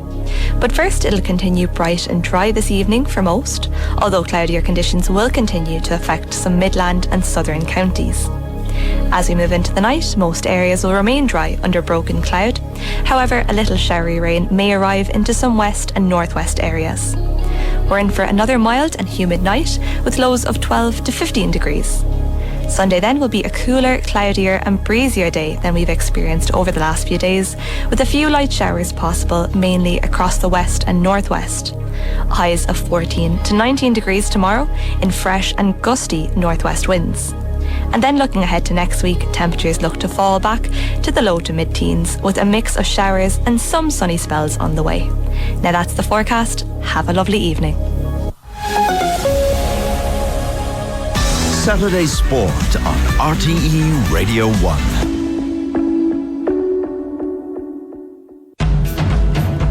At ESB, we're investing over €1 billion a year to drive Ireland towards a net zero future. We're accelerating our investment in the EV charging network by rolling out over 100 high-power charging hubs across the country, supporting the adoption of EVs in communities across Ireland and giving drivers the freedom to go further. Because we are, and always have been, invested in Ireland. Find out more at esb.ie. You're pathetic. Everything about you is an embarrassment. If you leave, you'll never see the kids again. Who'd believe you anyway? That's what abusers tell us. But it's all lies. You deserve to be safe. And when you ask for help, you will be heard. If you're living with domestic or sexual violence, support is always here. Visit alwayshere.ie or call an Garda Síochána. Brought to you by the Government of Ireland. Copper is incredible. Sure, isn't that why Alexander Graham Bell used it? It's a perfect connection to the 19th century. Modern life needs modern technology. Cyro has always been fibre first. They get you up to speed with super fast, reliable, future-proofed fibre broadband. Get it through their retail partners like DigiWeb, Pure, Sky, Vodafone and others at Cyro.ie today. Cyro, do life different. Subject to availability and location. Oh, lovely. RTE Radio 1. Nick Cave and the Bad Seeds. The Wild God Tour. Into my arms, oh Lord. 3 Arena, November 13th. Tickets available now. Presented by Aiken Promotions. Music updates on RTE Radio 1. Tweet at SatSport RTE. Saturday Sport on RTE Radio 1. And you're very welcome back to the Aviva Stadium. Republic of Ireland trailing England by 2-0 in their UEFA Nations League game. Declan Rice and Jack Grealish with the English goals. Piment have been beaten in their Champions League first round qualifier knockout there. Brittany Arenze has finished fourth in the women's up to 79 kg final in the Paralympics in the powerlifting, and Eddie Dunbar has won today's 20th stage of La Vuelta to move up to 11th place overall. This is Damien O'Mara in the company of Keith Tracy and Pat Fenlon. Pat, there doesn't appear to be any personnel changes on the way, looking at the players as they're doing their kickabout at half time, so there's a massive need for an Irish maybe mental reset and a restructuring of how we're going to go about this, because England, let's be honest, they got the second goal and they put the handbrake on to an extent. Yeah, I think we definitely need to get an extra midfielder in there, unless he's thinking about changing the shape of the team as it is. I'm not sure he can do that. Robbie Brady may be moving on, Smoddock's moving inside one, but probably Jason Knight probably would have been one, and then there's probably a choice of Coleman or Doherty for me to change. The other one that needs to give us a bit more is Adam Needa. He hasn't enough. He's been bullied a little bit, but the two big lumps, but he hasn't put himself about. He hasn't held the ball up for us enough as well. Hasn't got a lot of great service, but he needs to be better. Keith, we spoke before the game, like nobody was getting carried away predicting an Irish victory here, but like we need to get this in order, because if England turn it on again, like we could be very quickly in damage limitation situations. Yeah, we could be, and I haven't really liked the shape the back five are playing. Has got too flat too often, and the forward in front of that have been really, really narrow. Smoddock and McBenny end up with the graveyard shift. The English midfielders, the English centre halves are just able to wick it out to the wing, and then McBenny has a 20-yard run backwards, and all of a sudden England are camping us into our own half. So it's been really, really difficult at the minute.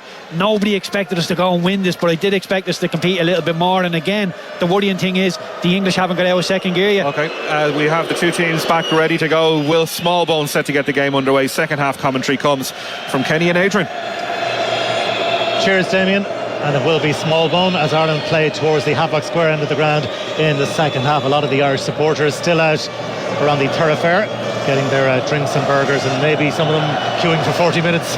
Kenny looking for fish and chips, as you referenced earlier, but they'll be back very shortly, so still a good few empty seats at the moment. But winning your first game in charge of the Republic of Ireland isn't easily done. Getting a positive result is the aim of the game, and certainly the last 6 Ireland managers managed positive results in their opening games in charge of the Republic. Stephen Kenny with a draw against Bulgaria in his first match. Mick McCarthy in his second term managed a win against Gibraltar, albeit a narrow one, 1-0 away from home against Gibraltar. Martin O'Neill started with a 3-0 victory over Latvia in a friendly played here at the Aviva Stadium. Giovanni Trapattoni with a draw in his opening match in charge of Ireland. That was against Serbia in May 2008. And Steve Staunton before that in 2006, a friendly here at Lansdowne Road, a 3-0 win with Mr. Duff and Mr. Robbie Keane and the late and sadly much missed Liam Miller on target that day. Before that, Brian Kerr won his opening match, a 2-0 victory over Scotland at Hampden Park. But then Mick McCarthy lost his opening match in his first period in charge. That was a 2-0 defeat to Russia all those years ago. And Jack Charlton incidentally also lost his first in charge of the Republic of Ireland back in 1986, a 1-0 defeat to Wales with Ian Rush scoring. England leading here at the moment by 2-0 against Jaime Hallgrimsson's Ireland side, as the corner for England is swung in towards the back post, and perhaps it appeals for England for a penalty kick for Harry Maguire, who goes over inside the area. We do have VAR in operation, of course, at the Aviva Stadium, but nothing doing there, and Harry Maguire imploring the referee, but the referee from Spain, Jose Maria Sanchez, is happy to allow play proceed.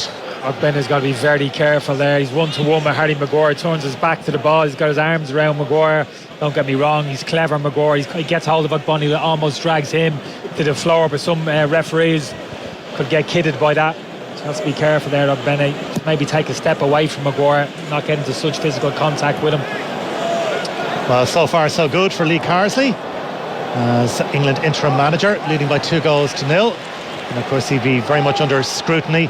So important for him to start his reign with a win in Dublin, and so far England going about it in the correct manner as the ball is sent forward up towards halfway, cut out by Nathan Collins for Ireland. That clearance from Mark Gahey seized upon by Ireland. Now Jason Malumbi making his first appearance of the year after being out through injury, a foot problem. His last appearance and involvement with the Republic of Ireland back in November of last year. Caoimhín Kelleher swings it out to Ireland's right hand side, picked up by the skipper Seamus Coleman. Here's Malumbi on it once again, facing his own goal, so he sends it back to Caoimhín Kelleher, who takes a touch despite the presence close by of Caoimhín Kelleher.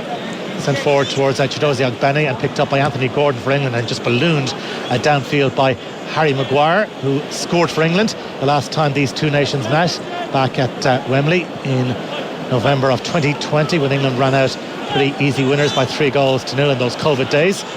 And Maguire on it once again for England as Gahey to his right hand side. What do you make of Gahey at the back for England? He's quite impressive, isn't he? Yeah, he had a great summer for England. He's had it easy today, he hasn't been stretched too much. The surprise agent, we haven't made any even tinkered with the formation, even to, if you're going to keep the back five, even get an extra player in midfield, go with a narrow front three, maybe a front two pairing. I think that helps out Smallbone and Malumbi in there, gets an extra body there, get a pairing up front, maybe Smodix and Anita, gives you a chance to get a bit more pressure higher up. To stick with the same system, which really struggled for the last 30 minutes of the first half, does surprise me a little bit.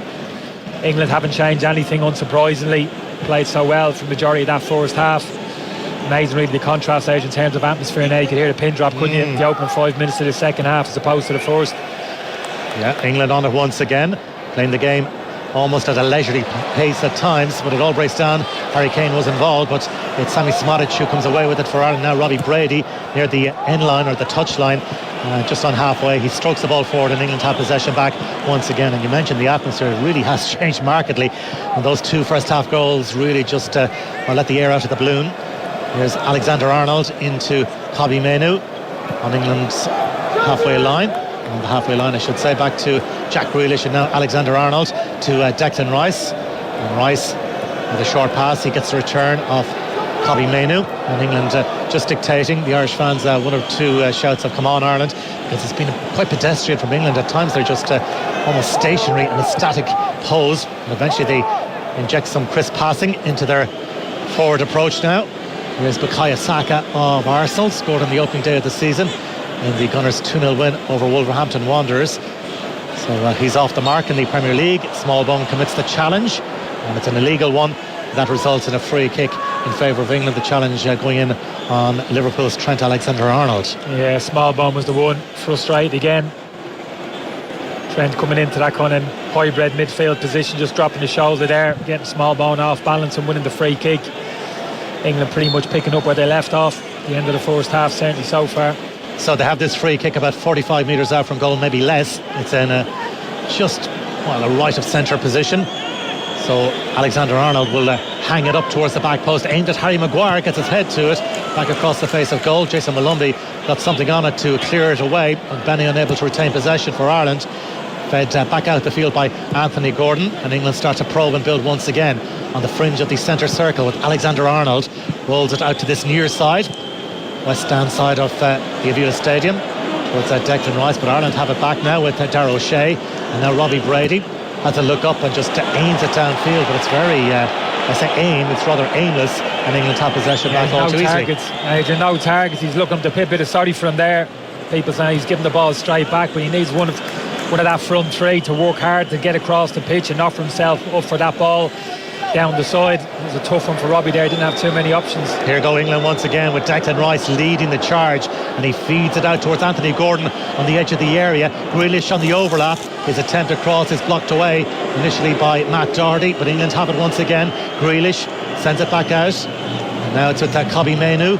Alexander-Arnold available on England's right hand side, and eventually he's engaged by Robbie Brady. Small bum with a bit of a late one on Kobbie Mainoo, but no great malice in the challenge, and England controlling the tempo, and you can hear the frustration of the Irish crowd here as Anthony Gordon on England's left hand side is preparing to take on Matt Doherty. Moves the ball into a central position, picked up by Bukayo Saka, and now Kobbie Mainoo to Declan Rice, and now shaping to inject more pace into their attack. Eventually though it's tidied up by Seamus Coleman, sends it back to Caoimhín Kelleher, who clears towards halfway, but again nobody there for Ireland, and it's brought under control initially by Harry Maguire, but Ireland trying to get control once again. Chirozi Ogbene doing really well, the Cork man, to weave away from danger and retains possession for Ireland. Back with Nathan Collins, and Collins of Brentford takes a touch, but very few options available to him. So now Darragh O'Shea pings it out to this near side, on by Robbie Brady, looking for the run of Smodic, and that to be seen behind for a goal kick by Mark Gahey, and Ireland looking very disjointed at this point.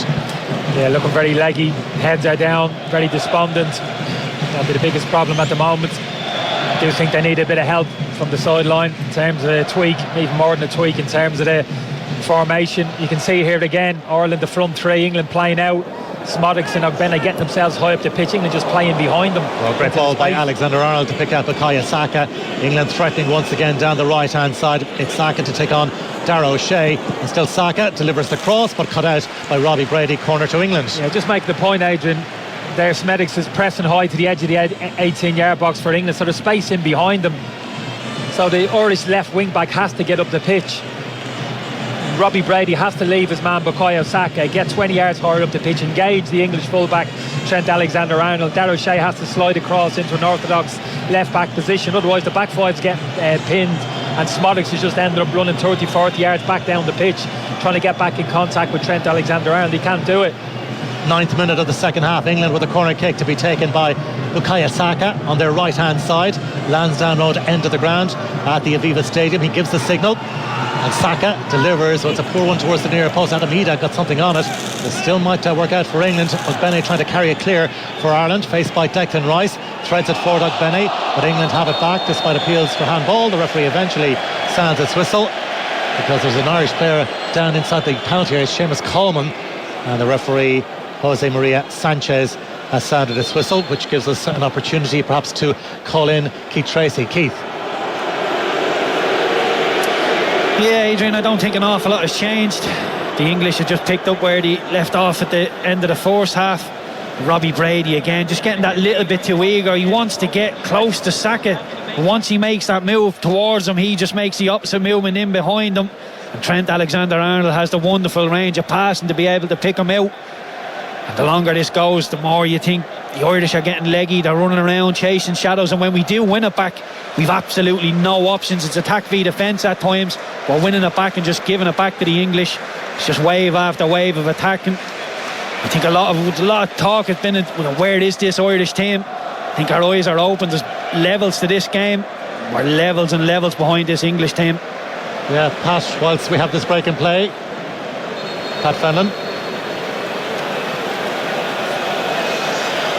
Yeah, just concerned as well with Seamus at the moment. He's the one down and he's holding that leg he had problems with before, so that would be a big blow for us as well. But I think there has to be a change of the shape of the team. We're just getting outplayed and out-taught in that midfield, and you know, there's obviously players are now coming across to the sideline. There's plenty of talking going on by the Irish coaching staff, but it needs a change to the shape. And even at the stage now, we're picking the ball up at the back, and our forward players are so deep, having to do that defending and come back, that we don't have an option for our defending players to go and hit them early. So for me, we just need to get an extra midfielder in there and be nice and compact.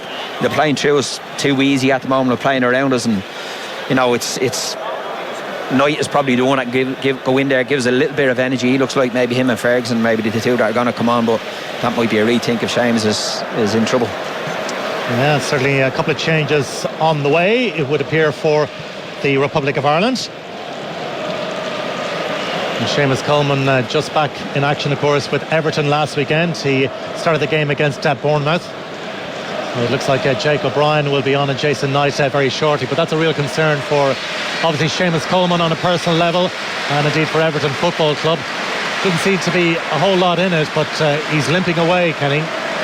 Yeah, it must be bad. You know, Seamus is not looking to continue on. You know how much it means to him, this jersey. So yeah, let's hope that's not too serious. He can get himself back involved at club level very quickly, because Everton are certainly going to need him. This will be interesting though. Adrian, you're right. Jake O'Brien, Jason Knight coming onto the pitch. Not so much in terms of the personnel. Certainly it'll help having Jason on, his energy, his dynamism. Just in terms of the tactical shape, whether we go back to a flat four now, it'll be interesting to see. So on goes Jake O'Brien from Youghal in County Cork, his second international appearance, and Matt Doherty is the other player going off to be replaced by Jason Knight. So Ireland making those couple of changes, and they arrive 12 minutes after 12 minutes of the second half. So Jake O'Brien, having made the move to Everton, he'll be hoping to make the breakthrough at club level. Everton, of course, languishing at the foot of the Premier League. They've endured a pretty torrid start to the campaign, coughing up that 2-0 lead last week against Bournemouth at Goodison Park.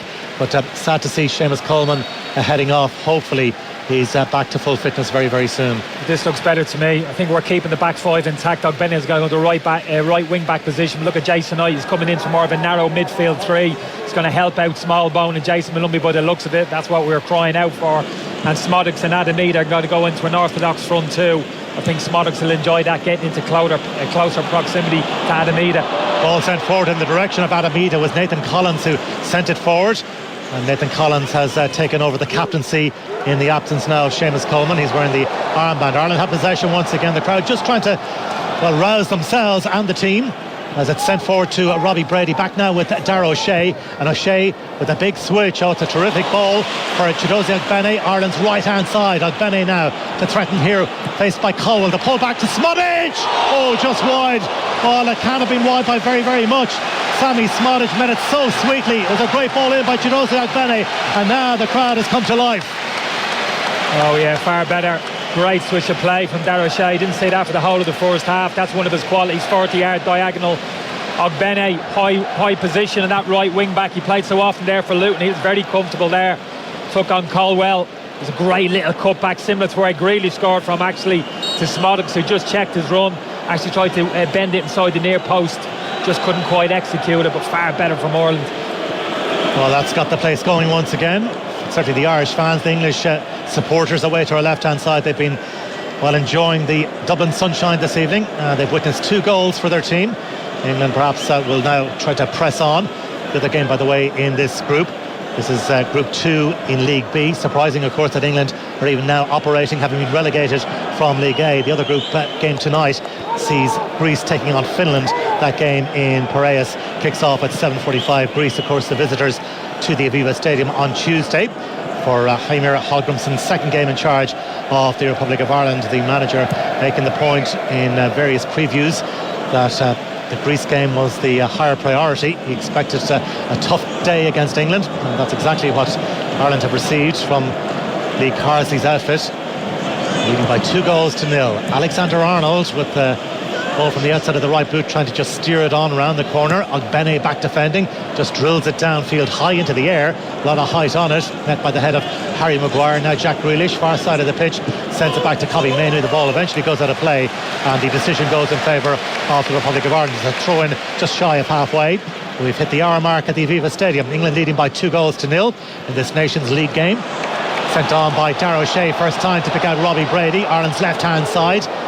Alexander Arnold trots across to engage with Robbie Brady, forced to send it back to Darragh O'Shea inside the Irish half. Jake O'Brien is square. O'Brien, who made the move from Lyon in France to Everton during the course of the summer, and now Caoimhín Kelleher feeds the ball out to Ireland's right-hand side, kept in play by the head of Chiedozie Ogbene, helped on by Jason Knight, and now Ogbene puts the head down, drives forward. He's been caught by Caldwell.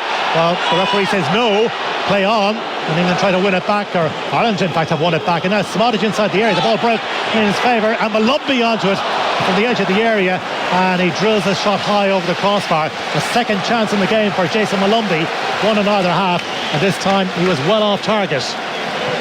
Yeah, Jason Malumbi feel he should have done better, but better from Ireland, win back the ball high up. Ogbene again just puts it back into a danger area, but that's the advantage of having two central strikers on the pitch.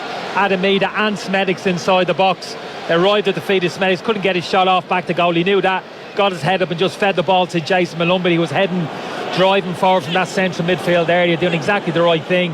Unfortunately, just not a good enough shot at the end of it. Bukayo Saka under pressure from Robbie Brady. The Irish fans incensed that the referee has awarded the free kick against Robbie Brady and in favour of Bukayo Saka. It'll be a free for England just on halfway to be taken while Declan Rice is going to leave it, but England really quite leisurely just strolling around the pitch at the moment, and it's Trent Alexander-Arnold. It is of course very early in the season. I know you mentioned, Kenny, during the course of the first half some of the Irish players looking leggy, but when you say leggy how? Because it's so early in the season, you'd imagine players would be at prime fitness. Yeah, well, generally speaking, you're not at prime fitness. They're certainly not match fitness at the edge of the start of the season. I always felt it took me about 6 weeks to get to that point where I was happy. I think it's some of it can be psychological when you're kind of losing a bit of confidence in terms of what you're trying to do. Your head can get down, your legs do feel a bit more leggier. I think that can be a mental thing. I think we saw that first half as well. Look a little bit sharper now. The Irish players look a little bit happier in this system, playing with a little bit more kind of confidence. Certainly look a little bit more secure. Adrian out of possession of the football. Like I said, Knight alongside Smallbone and Malumbi in there. We look a little bit more secure. Oh, a loose one there by Trent Alexander-Arnold. Smodic is onto it, but he's forced away from goal. Sends it back to Will Smallbone. Smallbone now for Jason Malumbi outside the England area. The danger has pass for now for England, and in the end the cross from Sammy Smodic, it goes behind, and that will mean a goal kick to England. 63rd minute, it's Republic of Ireland 0, England 2. Yeah, it just goes to show you, even good players, you put them under pressure inside their own penalty box. Trent Alexander-Arnold there, saw that a couple of times for England in the summer. Alexander-Arnold receiving the ball deep in his own half, is back to goal.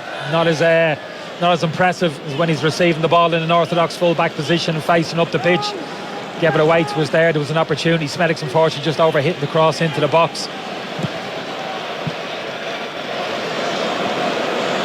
Maguire for England heads up towards halfway as the Irish fans try to get the boys in green chant going. Jack Grealish, he's been a little quieter in the second half, but he's on it once again, being out-muscled there by Jason Malumbi, and the referee has awarded a free kick for the challenge by Malumbi on Jack Grealish. No great complaints really from Malumbi, but it'll be a free kick for England. The yellow card did Adrian first half? Oh, he wasn't. Just had a feeling. I thought he might have been yellow card. I couldn't quite remember. Obviously he hadn't. He's just got the yellow card for that tackle there. Malumbi just dragging on the shorts of Grealish. That was an easy decision for the referee. Yeah, well, he might well have been carded during the course of the first half. He wasn't, but he was certainly at times walking a very fine line. But it is a free kick for England on their left-hand side, halfway inside the Irish half. England bossing this one, leading by 2-0. Kobbie Mainoo sends it back to Harry Maguire, and Maguire takes a touch or two and then drills it right-footed cross-field. Well, that's poor from Harry Maguire, and it drifts behind for an England goal kick.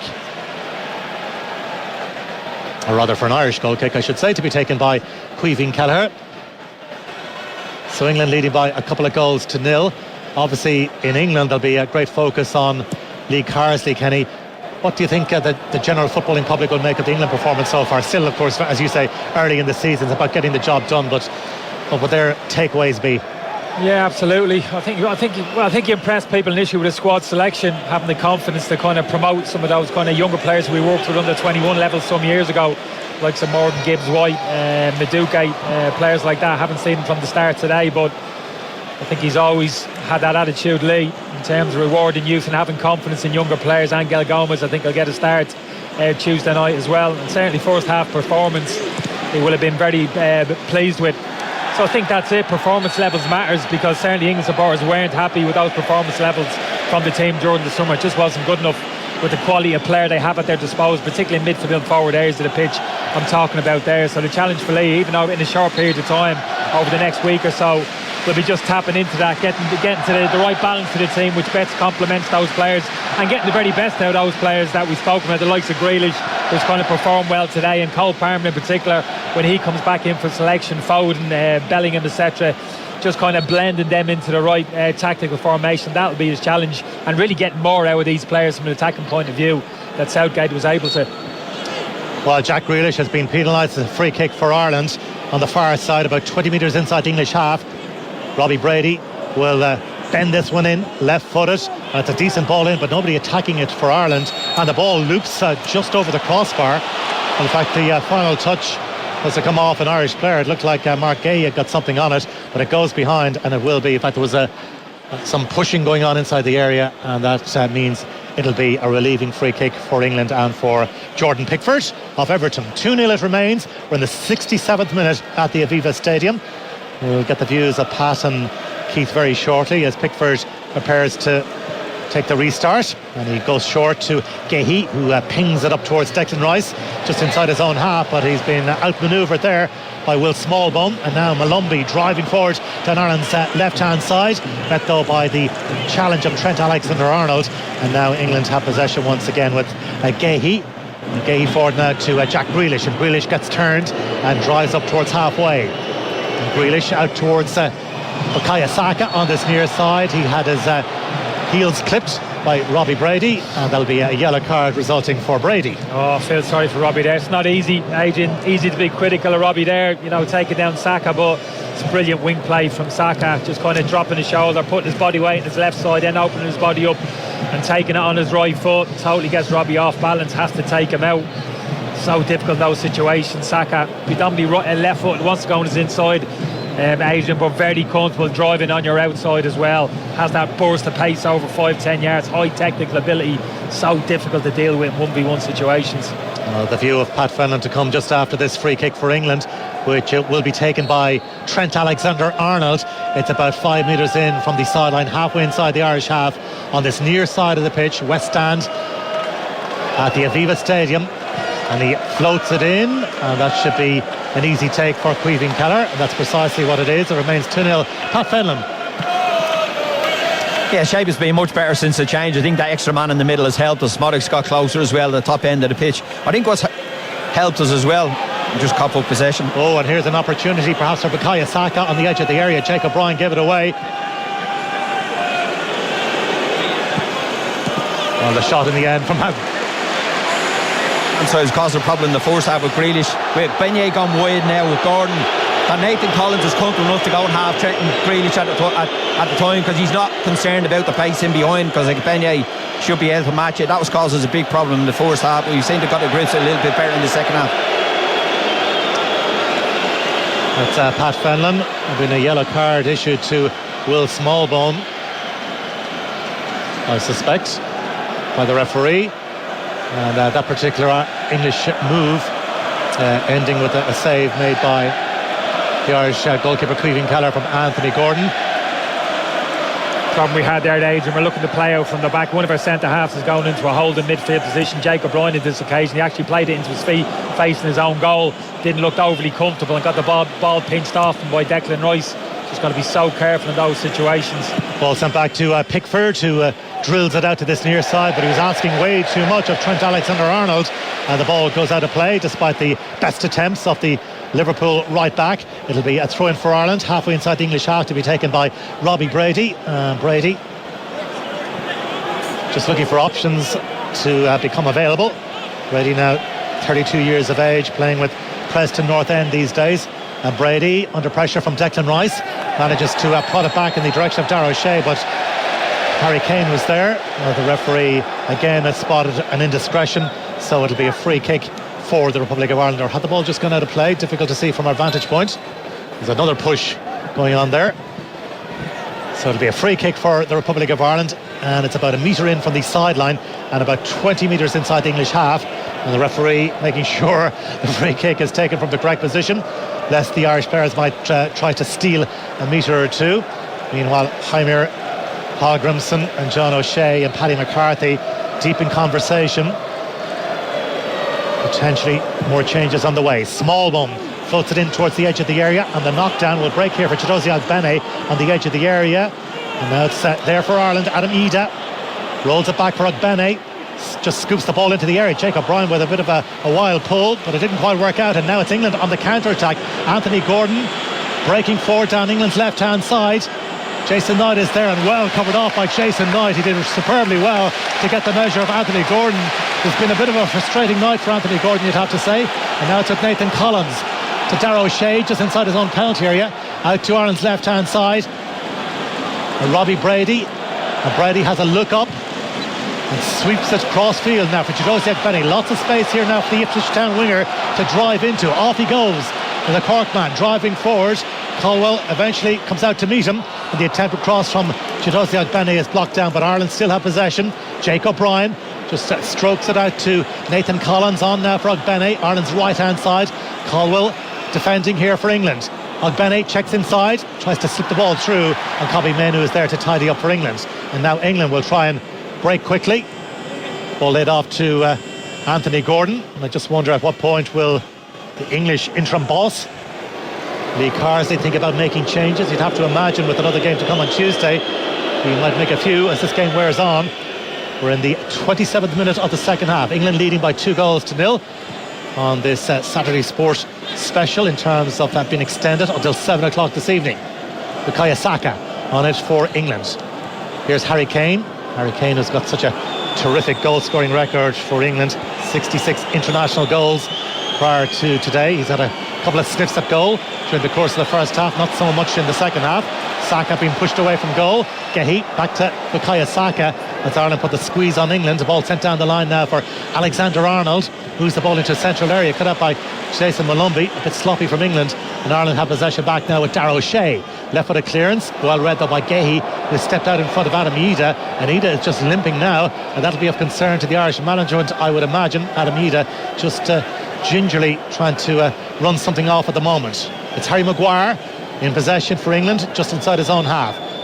Rolls a short pass to Jack Grealish, and Grealish back to Harry Maguire. Maguire with England players not really making too much movement at the moment. Alexander Arnold available on England's right hand side, and England quite content at the moment with the 2-goal advantage that they hold. Those goals in the first half, if you're joining us late, scored by Declan Rice and by Jack Grealish, the two former Ireland players. Rice, who won 3 international caps at senior level, all friendlies of course, before switching allegiance to England, and of course Jack Grealish capped at underage. It's a sloppy pass from England once again, and now Ogbene is on to it for Ireland. Just toe pokes it out to the right hand side. Anthony Gordon back defending for England, back with Nathan Collins on halfway, and options available. Jacob Bryan will just send it on now for Darragh O'Shea. O'Shea inside the English half with Robbie Brady on the Irish left hand side, and Jason Malumbi moves across field towards Ogbene, controls the ball, but Levi Colwell was there to get something on it, and the ball goes out of play. It'll be a throw in for Ireland on the far side.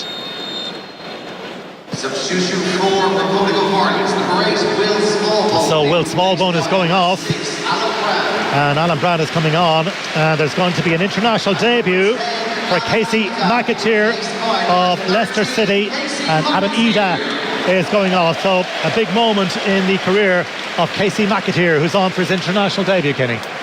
Yeah, I'm interested in seeing him. I'll see what position he takes up. To be honest with you, if he goes centrally alongside Sammy Smedics, I hope he does. The formations, the tweaking formation has worked reasonably well for us so far. Alan Brown for Smallbone is kind of like for like. He'll just slide into that central midfield area. Alan be very comfortable there. Certainly McAteer is the one. Looks as if he's going to go into that central striking position all right alongside Smodics. Let's see what he's got, Adrian. Yeah, well, he made his Premier League debut off the bench late on last week for Leicester City. The Foxes, of course, back in the Premier League as Ireland tried to create an opening, but England pretty comfortable at the moment with the 2-goal lead they hold. Sent forward by Jake O'Brien, put out by Caldwell. And now is an opportunity perhaps for Ireland to create something with Jason Malumbi. His cross is deflected. It almost broke to Casey McAteer. Anthony Gordon, it's a right old tussle for possession, and in the end the referee has awarded the free kick in favour of England, and there's a yellow card for Jake O'Brien. Yeah, just left a bit on Anthony Gordon there. It's good to see Jason Malumbi getting into an advanced area there, looking to put a cross into the box. And with that extra player in central midfield, we can allow him to do that. You know, encourage him to push forward, knowing that he's got Jason Knight now and Alan Brown in behind him. So the centre of that midfield is kind of secure if we turn over possession. First half, Jason or Will Smallbone were getting themselves in advance of the ball. We are turning over the ball. It's just too much space then for England to attack either side of that holding midfield player. Well, the boos you can hear for Jack Grealish, who heads off, score of England's second goal. And there's going to be a debut here for Morgan Gibbs-White of Nottingham Forest, the first Nottingham Forest player to be capped by England since Stuart Pearce back in the late 90s. Eberechi Eze of Crystal Palace is also coming on, and so too Angel Gomez of Lille. So Gomez is on for his international debut, like Morgan Gibbs-White. So a big moment for both those players in terms of their international career. Gomez on, and so too Morgan Gibbs-White, and Eberechi Eze is on for his 8th international appearance for England. Angel Gomez coming on here, Adrian, player I'm really looking forward to seeing play. We know enough about Eze, the qualities he has coming onto the pitch, and Morgan Gibbs-White. We've seen enough of them in the Premiership, but Gomez is a really interesting character. I've been forging his career in Lille for the past couple of years, and really high praise from Lee Carsley coming into the camp this week, saying this lad could be the future kind of quarterback, really ball playing, holding midfield player, kind of really dictate things from the base of that midfield. Look at the size of him, small boy, isn't he, but obviously got exceptional technical ability. Really looking forward to seeing them play the remaining kind of 15 minutes of the game. Yeah, Mainu and Anthony Gordon have headed off, and Eberechi Eze of Crystal Palace, who made his debut last year against Malta for England, is operating on the left-hand side. So this should freshen up England. Yeah, you mentioned the excitement around Angel Gomez in terms of England. He was regarded as a wonder kid in his days at Manchester United, made the move to France. He was loaned out to Boa Vista in Portugal. And he's on for his debut. Alexander Arnold swings in across from England's right-hand side. Not too much on it, and Eze never able to get on the end of that. Even his first couple of touches there, Adrian Gomez getting on the ball in his own half, 1-2 touch, playing little clever 1-2s around the corner. Reminds me of Paul Scholes a little bit, on a low centre of gravity, always looked to play one touch, head up. Giving him the big build up here. Hope he doesn't disappoint. And Jake O'Brien under pressure manages to clear Irish lines. Play very congested. There's a whole cluster of players inside the Irish half in about a 20-metre radius. Nathan Collins gets a touch on it, and Ogbene manages to check away from his opposite number. And Chidozie Ogbene on halfway, right-hand side of the pitch. Alan Brown making a darting run through the middle up towards the edge of the area. Sent back though to Nathan Collins in the 79th minute. And it's O'Brien with Darragh O'Shea to his left-hand side. Stephen Keller a long way from his goal. Nathan Collins on it once again, and Collins sends it back to Kelleher outside his area, and he cushions the ball out to this near side, picked up by Robbie Brady, trying to check away from Alexander Arnold. Oh, he's gifted possession to Harry Kane on the edge of the area, and Kane weighs up his options. Bukayo Saka is the intended recipient, still there though for the Arsenal man. Checks away. A sloppy mistake there by Robbie Brady, but Ireland survive for now. Ball sent forward as they try to threaten once again England. And they just knocked the ball around very confidently with Declan Rice. And Rice sending it back to Angel Gomez, and forward by Gahey. So adept at retaining possession, England. Just controlling possession. Gibbs-White getting involved once again. Rice is nearby. It's with Bukayo Saka. Bukayo Saka, it'll break here for Morgan Gibbs-White. And he attempts to deliver the cross. And the sliding challenge with Darragh O'Shea going in And the English player Morgan Gibbs White is going to be penalised. It's going to be a free kick for the Republic of Ireland. Yeah, good recovery speed there from Darragh O'Shea. Morgan Gibbs White's no slouch. Gave him a yard there, Darragh O'Shea, and made it back up within 5. Really good defending.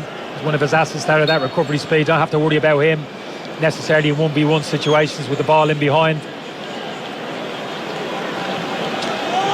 Another change on the way, and it's Evan Ferguson, who hasn't kicked a ball since last March. He's on for the last few minutes here. Less than 10 minutes remaining. Perhaps he'll be an option for Tuesday and the meeting with Greece here, which takes on added significance for the Republic of Ireland. It was always likely to be the case that England would have the measure of the Republic of Ireland here at the Aviva Stadium. You never like to concede that, but well, certainly that was a smart bet, and the Greece game arguably a bigger game. Here's an opportunity. It's Casey McAteer delivers a wonderful ball into the area, but England are there to snuff out the danger, but Ireland have it back once again.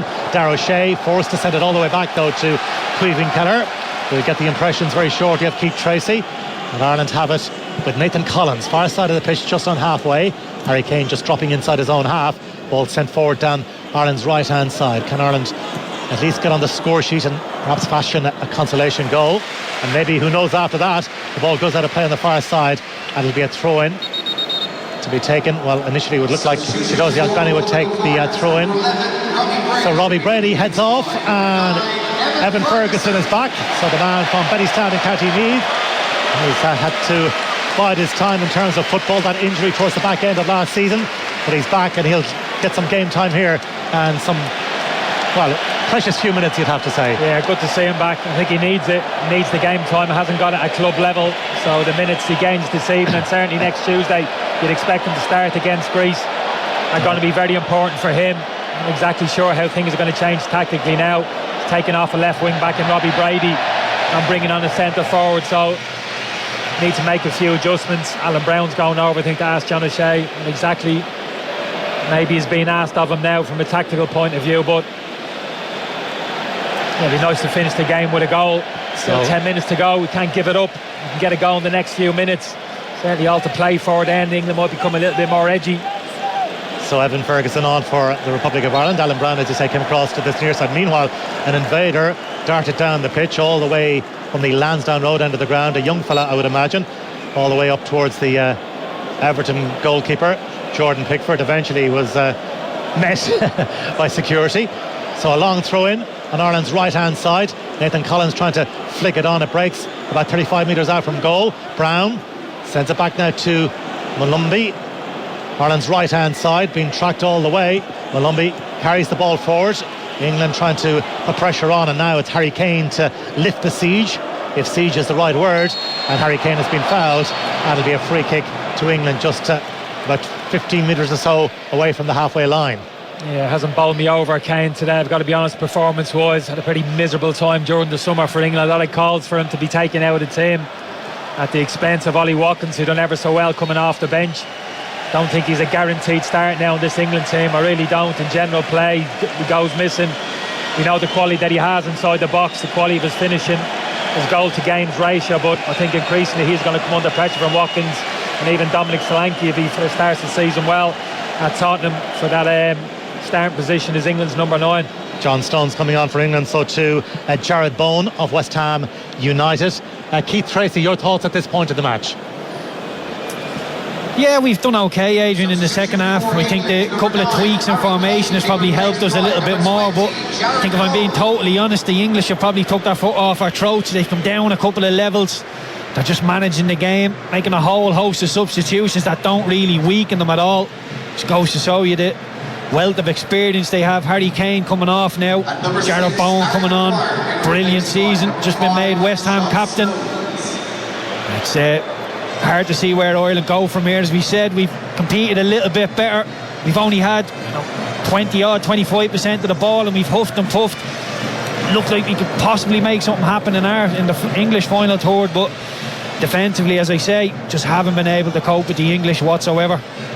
So Harry Kane and Harry Maguire, the two Harrys, are the players who have gone off. On confirmation of the attendance, the full house, of course, 50,359. Let's hope they come back, Kenny, on Tuesday. Yeah, well, I think there is, if we do want to lose this game, if we learned anything from this game, I think going into the game against Greece on Tuesday, man, just saying how important it is. I think if we are going to stick with this system with a back five, for me, we have to start as we finish today with that flat three in midfield and a front two. You know, we have a wealth of talented centre forwards, some great options. I think we have to use them. Well, England pressing here with Jared Bowen driving inside the area, and the shot, well, it produces a fine save from Caoimhin Kelleher. Diving to his left-hand side, he managed to get two hands to it to claw the ball away. And England subs anxious to impress. They have possession once again with Morgan Gibbs-White just on the angle of the Irish penalty area. And England enjoying the ball in terms of possession at the moment. Bukayo Saka trying to turn away from traffic. Morgan Gibbs-White is available in a central position, halfway inside the Irish half. And now it's Eberechi Eze of Crystal Palace. And now Angel Gomez for Declan Rice, who just toe pokes the ball on. Fed wide by Gibbs-White to Trent Alexander-Arnold. Rice once again, England in control of the ball, and Gomez sends it back to Gehi just inside his own half, and England in the pretty pleasurable position of leading by 2-0 with just under 5 minutes to go. Yeah, just making the point about the numbers we have at centre forward. Evan Ferguson, Smodix obviously had a media start today. Troy Patter, we've got plenty of options up there. I'd love to see us kind of settle on a forward partnership in the next kind of couple of games. Like I said, that extra player in midfield gives us a little bit more defensive solidity, and with the two strikers centrally high up the pitch, I think gives us a better chance of getting back to front and getting better sustained pressure on the opposition goal. So if anything's come out of the game today, for me, I think it's that. Well, a problem here for Declan Rice for Arsenal and indeed for England, because Rice just pulled up. He had possession temporarily for England, and well, he looks as if he's labouring badly at the moment. Declan Rice will open the scoring after 12 minutes. A very fine finish as he seized upon the loose ball and just drove it high into the roof of the Irish net, top right hand corner. Really classy finish from Declan Rice, and the second, of course, scored by Jack Grealish. A lovely flowing England move. Rice centrally involved as well in the second goal for England, and a very stylish finish from Grealish to make it 2-0. So it's the old Irish boys who've inflicted damage on the Republic of Ireland here at the Aviva Stadium. Is there more damage about to accrue? Rice just on the angle of the area. He's struggling, but he retained possession well. Gibbs-White on for Eberechi Eze. Winds up the shot. It's a fizzing effort. Not too far away from Eberechi Eze. Oh, it really wasn't. Just stood up. Ogbene there, shifted it onto his right foot on the edge of the box. Generated a huge amount of power on this. This wasn't far off. It really wasn't. Well, maybe a couple of more yards than I thought. Just again, that wealth of talent that England have in those kind of forward attacking areas. The game has died a little bit, there's no doubt about that. Alan Brown's gone into a kind of left wing back position. Don't think he'll be overly happy with that agent coming onto the pitch thinking in central midfield, I can get us back into this game, get us a goal. He's been asked to play that kind of left wing back position now to the end of the game. Well, it looks like Declan Rice will have to see it out with England utilising their subs. Darragh O'Shea sends it back to Caoimhin Kelleher. We're into Stewart's end of match positions time at this stage of the game. Just a little over 2 minutes to go at the Aviva Stadium. Darragh O'Shea, left-footed clearance up towards halfway, and the ball will drift out of play. England haven't set the world alight this evening, you'd have to say, but they've been very, very comfortable. Haven't beaten Ireland in Dublin since 1964. Alf Ramsey's side at the time, back in the early 60s, winning at Dennyman Park by 3-1. Amongst the scorers that day, the late great Jimmy Greaves. Eze, who had that chance just a few moments ago for England, sends it back to Mark Gehi. And the ball sent forward to Angel Gomez. Just a little shy with the return pass. England in a spot of bother here. John Stones will have to chase to keep it alive for England. Eze sends it back to Stones of Manchester City, and Stones fires the ball forward. Gibbs-White with the layoff to Eze, and England very much in cruise control at this late point of the match. A full house at the Aviva Stadium. For the Irish supporters, it's been a bit of a frustrating evening. The dawn of a new era in terms of the arrival of Heimir Hallgrímsson from Iceland as manager, but it's going to be a losing start for the new man at the summit of Irish football. Is there going to be a late chance for Ireland as Chidozie Ogbene tried to work something down Ireland's right hand side? But to be fair to the crowd, they're still trying to encourage the team at this late point of the game. And Chidozie Ogbene has been named as the Ireland player of the match, Kenny.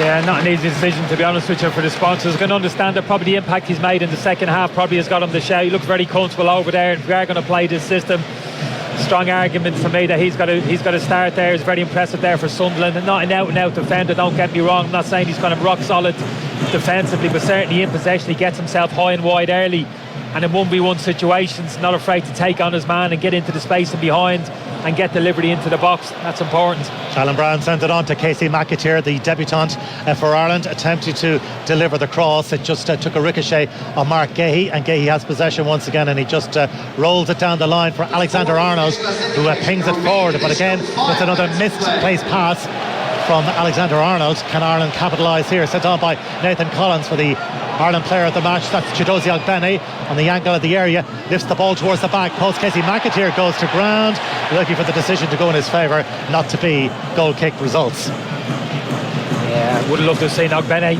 take on Eze on the outside there, drive to the bottom line. He didn't. Cut back onto his left foot. Wasn't a bad little ball to the back post earlier. McAteer claiming Guay just got a piece of his jersey. I think he did. Prevented him from getting on to the end of it.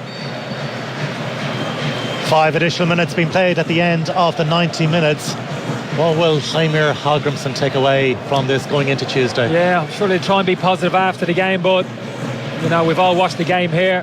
We can see what a struggle it's been for this Irish team. Remember that one chance early on for Jason Malumbi from a set piece. After that, not too much more. Sammy Smedic maybe coming onto the inside as well, but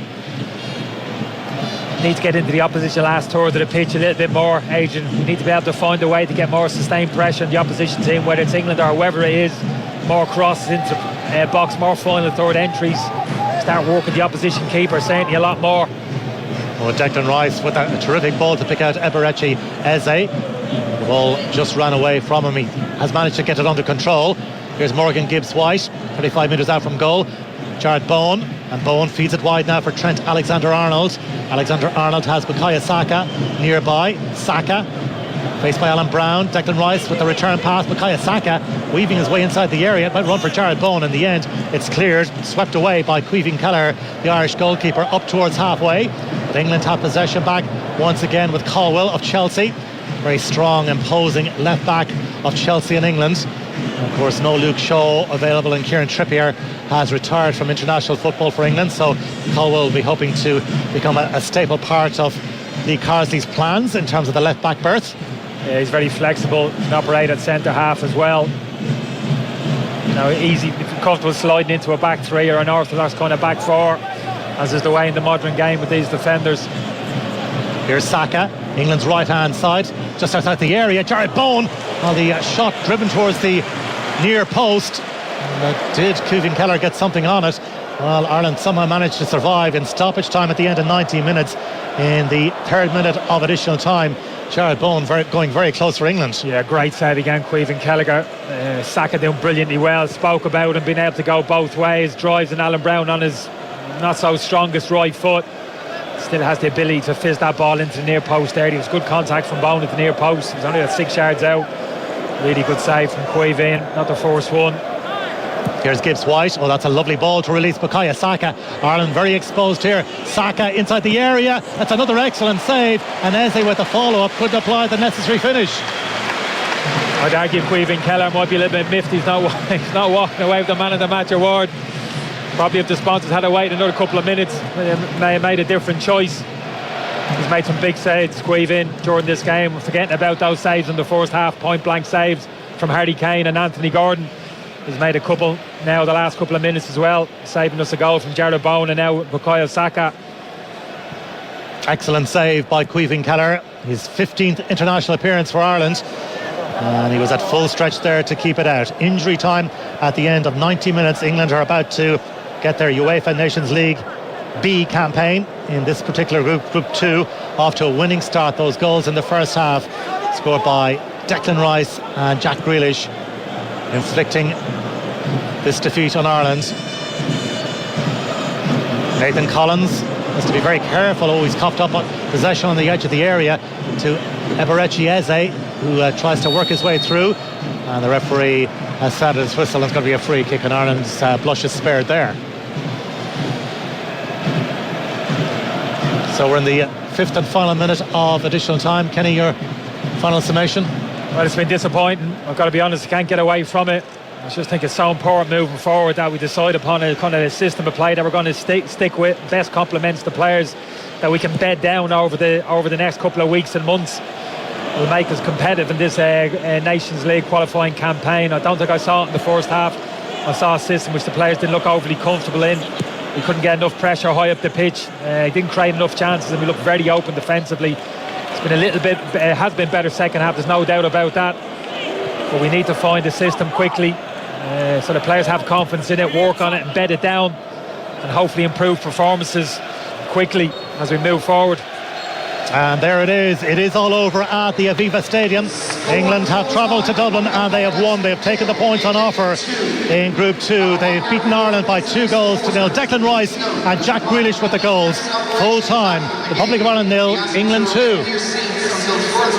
And our thanks to Kenny Cunningham and to Adrian Eames. It has been a long evening. Pat Fenlon, Keith Tracy alongside me here. Pat, there's an awful lot of what we talked about before that we're going to end up having to go over old ground again, but we can reflect on a better second half performance, which is a positive. But the reality or the context is it was such a small, low base level in the first half that, listen, the only way was up. Yeah, listen, I think some of the changes helped, but I think the big difference in the second half was England took the foot off the pedal and played in second gear, maybe, even if they got to that at times, and even when they did want to step it up, we've seen that in the last 2 or 3 minutes where the keepers had to make 2 great saves as well. I agree with Penny what he said there. I was coming today looking to see was there going to be something different, how the manager sets up. We've got in between shapes at the moment. For me, there's no, I think is finding a shape that suits the players we have. The one positive for me, and it happened previously as well, like Benny on that right hand side, I think if you're going to play with 3 centre halves, you've got to have pace outside them in the wide areas to be able to get up and down the line. I think with Robbie Brady and Matt Doherty on both sides, we don't have that. Robbie's a really good deliverer of the ball, but I think the shape of the team is not right at the moment. We've said that probably under Stephen as well. So I think the challenge for this manager is to find a system that suits the players we have and play to that and play to our strengths. We didn't cause England any problems whatsoever this evening. Listen, they're a quality above us a long way. The worrying thing as well, I think what we've seen today is how far we are behind in relation to football. Yeah. And technical ability, like these players are light years ahead of what we have on the pitch today, and that, I'm being overcritical there, lads. They are just in a different level, and you've seen that today. I think they've played well within themselves today, and we got away with not getting a proper tanking today. They're fourth in the world, we're 58, puts it all into context. When we talk about the structure and the shape and the way this Irish team was deployed, Keith, is it fair to talk about the manager having a limited period of time with them this week, or is there criticism that's there that he has had a number of weeks or months, depending on how long he's known this job was coming his way, to study them and look at how we've played in the past and where problems have come in the past? It's been difficult no matter when. Hamer knew he was getting the job, getting the lads all into a room together, getting them on the pitch, going through the drills, the triggers of when he wants them to go, the basics of how he wants to play. He didn't have any time to implement that, so you can't really be too critical of the manager, but the players as individuals have been really poor today. You know, I said we walked the ball into decent positions, and you know, there was the Malumbi header in the first 2 minutes, but other than that, Kelleher has made probably 5 really good saves. Kane has missed a chance he should have scored as well. So, to be honest, with a really poor performance, we're lucky to be getting out of here with it only being 2-0. The 2 centre midfielders for me, Smallbone and Malumbi, vacating that space in the middle of the pitch. You can't do that. You've got to keep the play in front of you, Damien. And if you're going to go and chase people like a headless chicken at this level, you will just get popped off. Now, we have had this conversation on multiple occasions in this stadium after matches. How do we resolve that? Like, we clearly don't have alternative players to put in there, so the system has to change, the mentality has to change, the deployment has to change. I think you need a brain between your ears. I think if you're standing in the middle of the pitch and the ball is getting played in around in front of you, that's not a big problem. You can deal with that. But they want you to go out. The English want you to go and get chases so they can play the space in behind you. Harry Kane is dropping in there. Trent is coming in to make problems for you, so you vacate your position and they can go and hurt you. And so often Malumbi will go and get a little sniff of the ball and he'll go again and again, and then Smallbone is thinking, well, I'm isolated, I'll go running as well. The centre halves are not coming up with us, and when you're playing against good players, especially Jack Grealish, he will just pop up into those positions so often.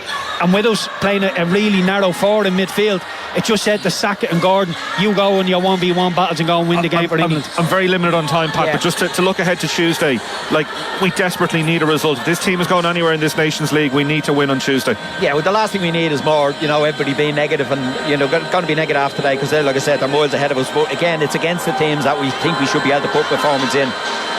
That they're the team that we should be able to perform against and hopefully pick up 3 points, which is very important for everyone moving forward. Yeah, and then particularly a double header against Greece and Finland next month. Gentlemen, thank you both for your company over the course of the afternoon and the evening. Pat Fenlon and Keith Tracy, likewise Kenny Cunningham, who was alongside Adrian on commentary. One or two very quick words of news. Eddie Dunbar took victory in today's penultimate stage in La Vuelta, his second stage victory in this year's Grand Tour. It moves him to 11th place in general classification.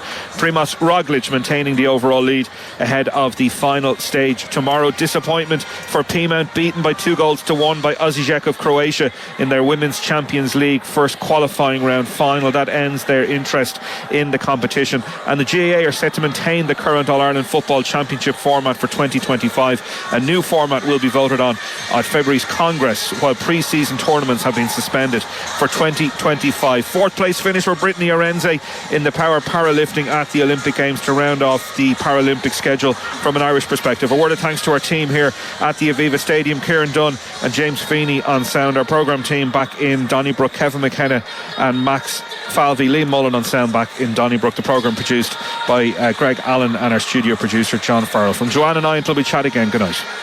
Saturday Sport on RTE Radio 1.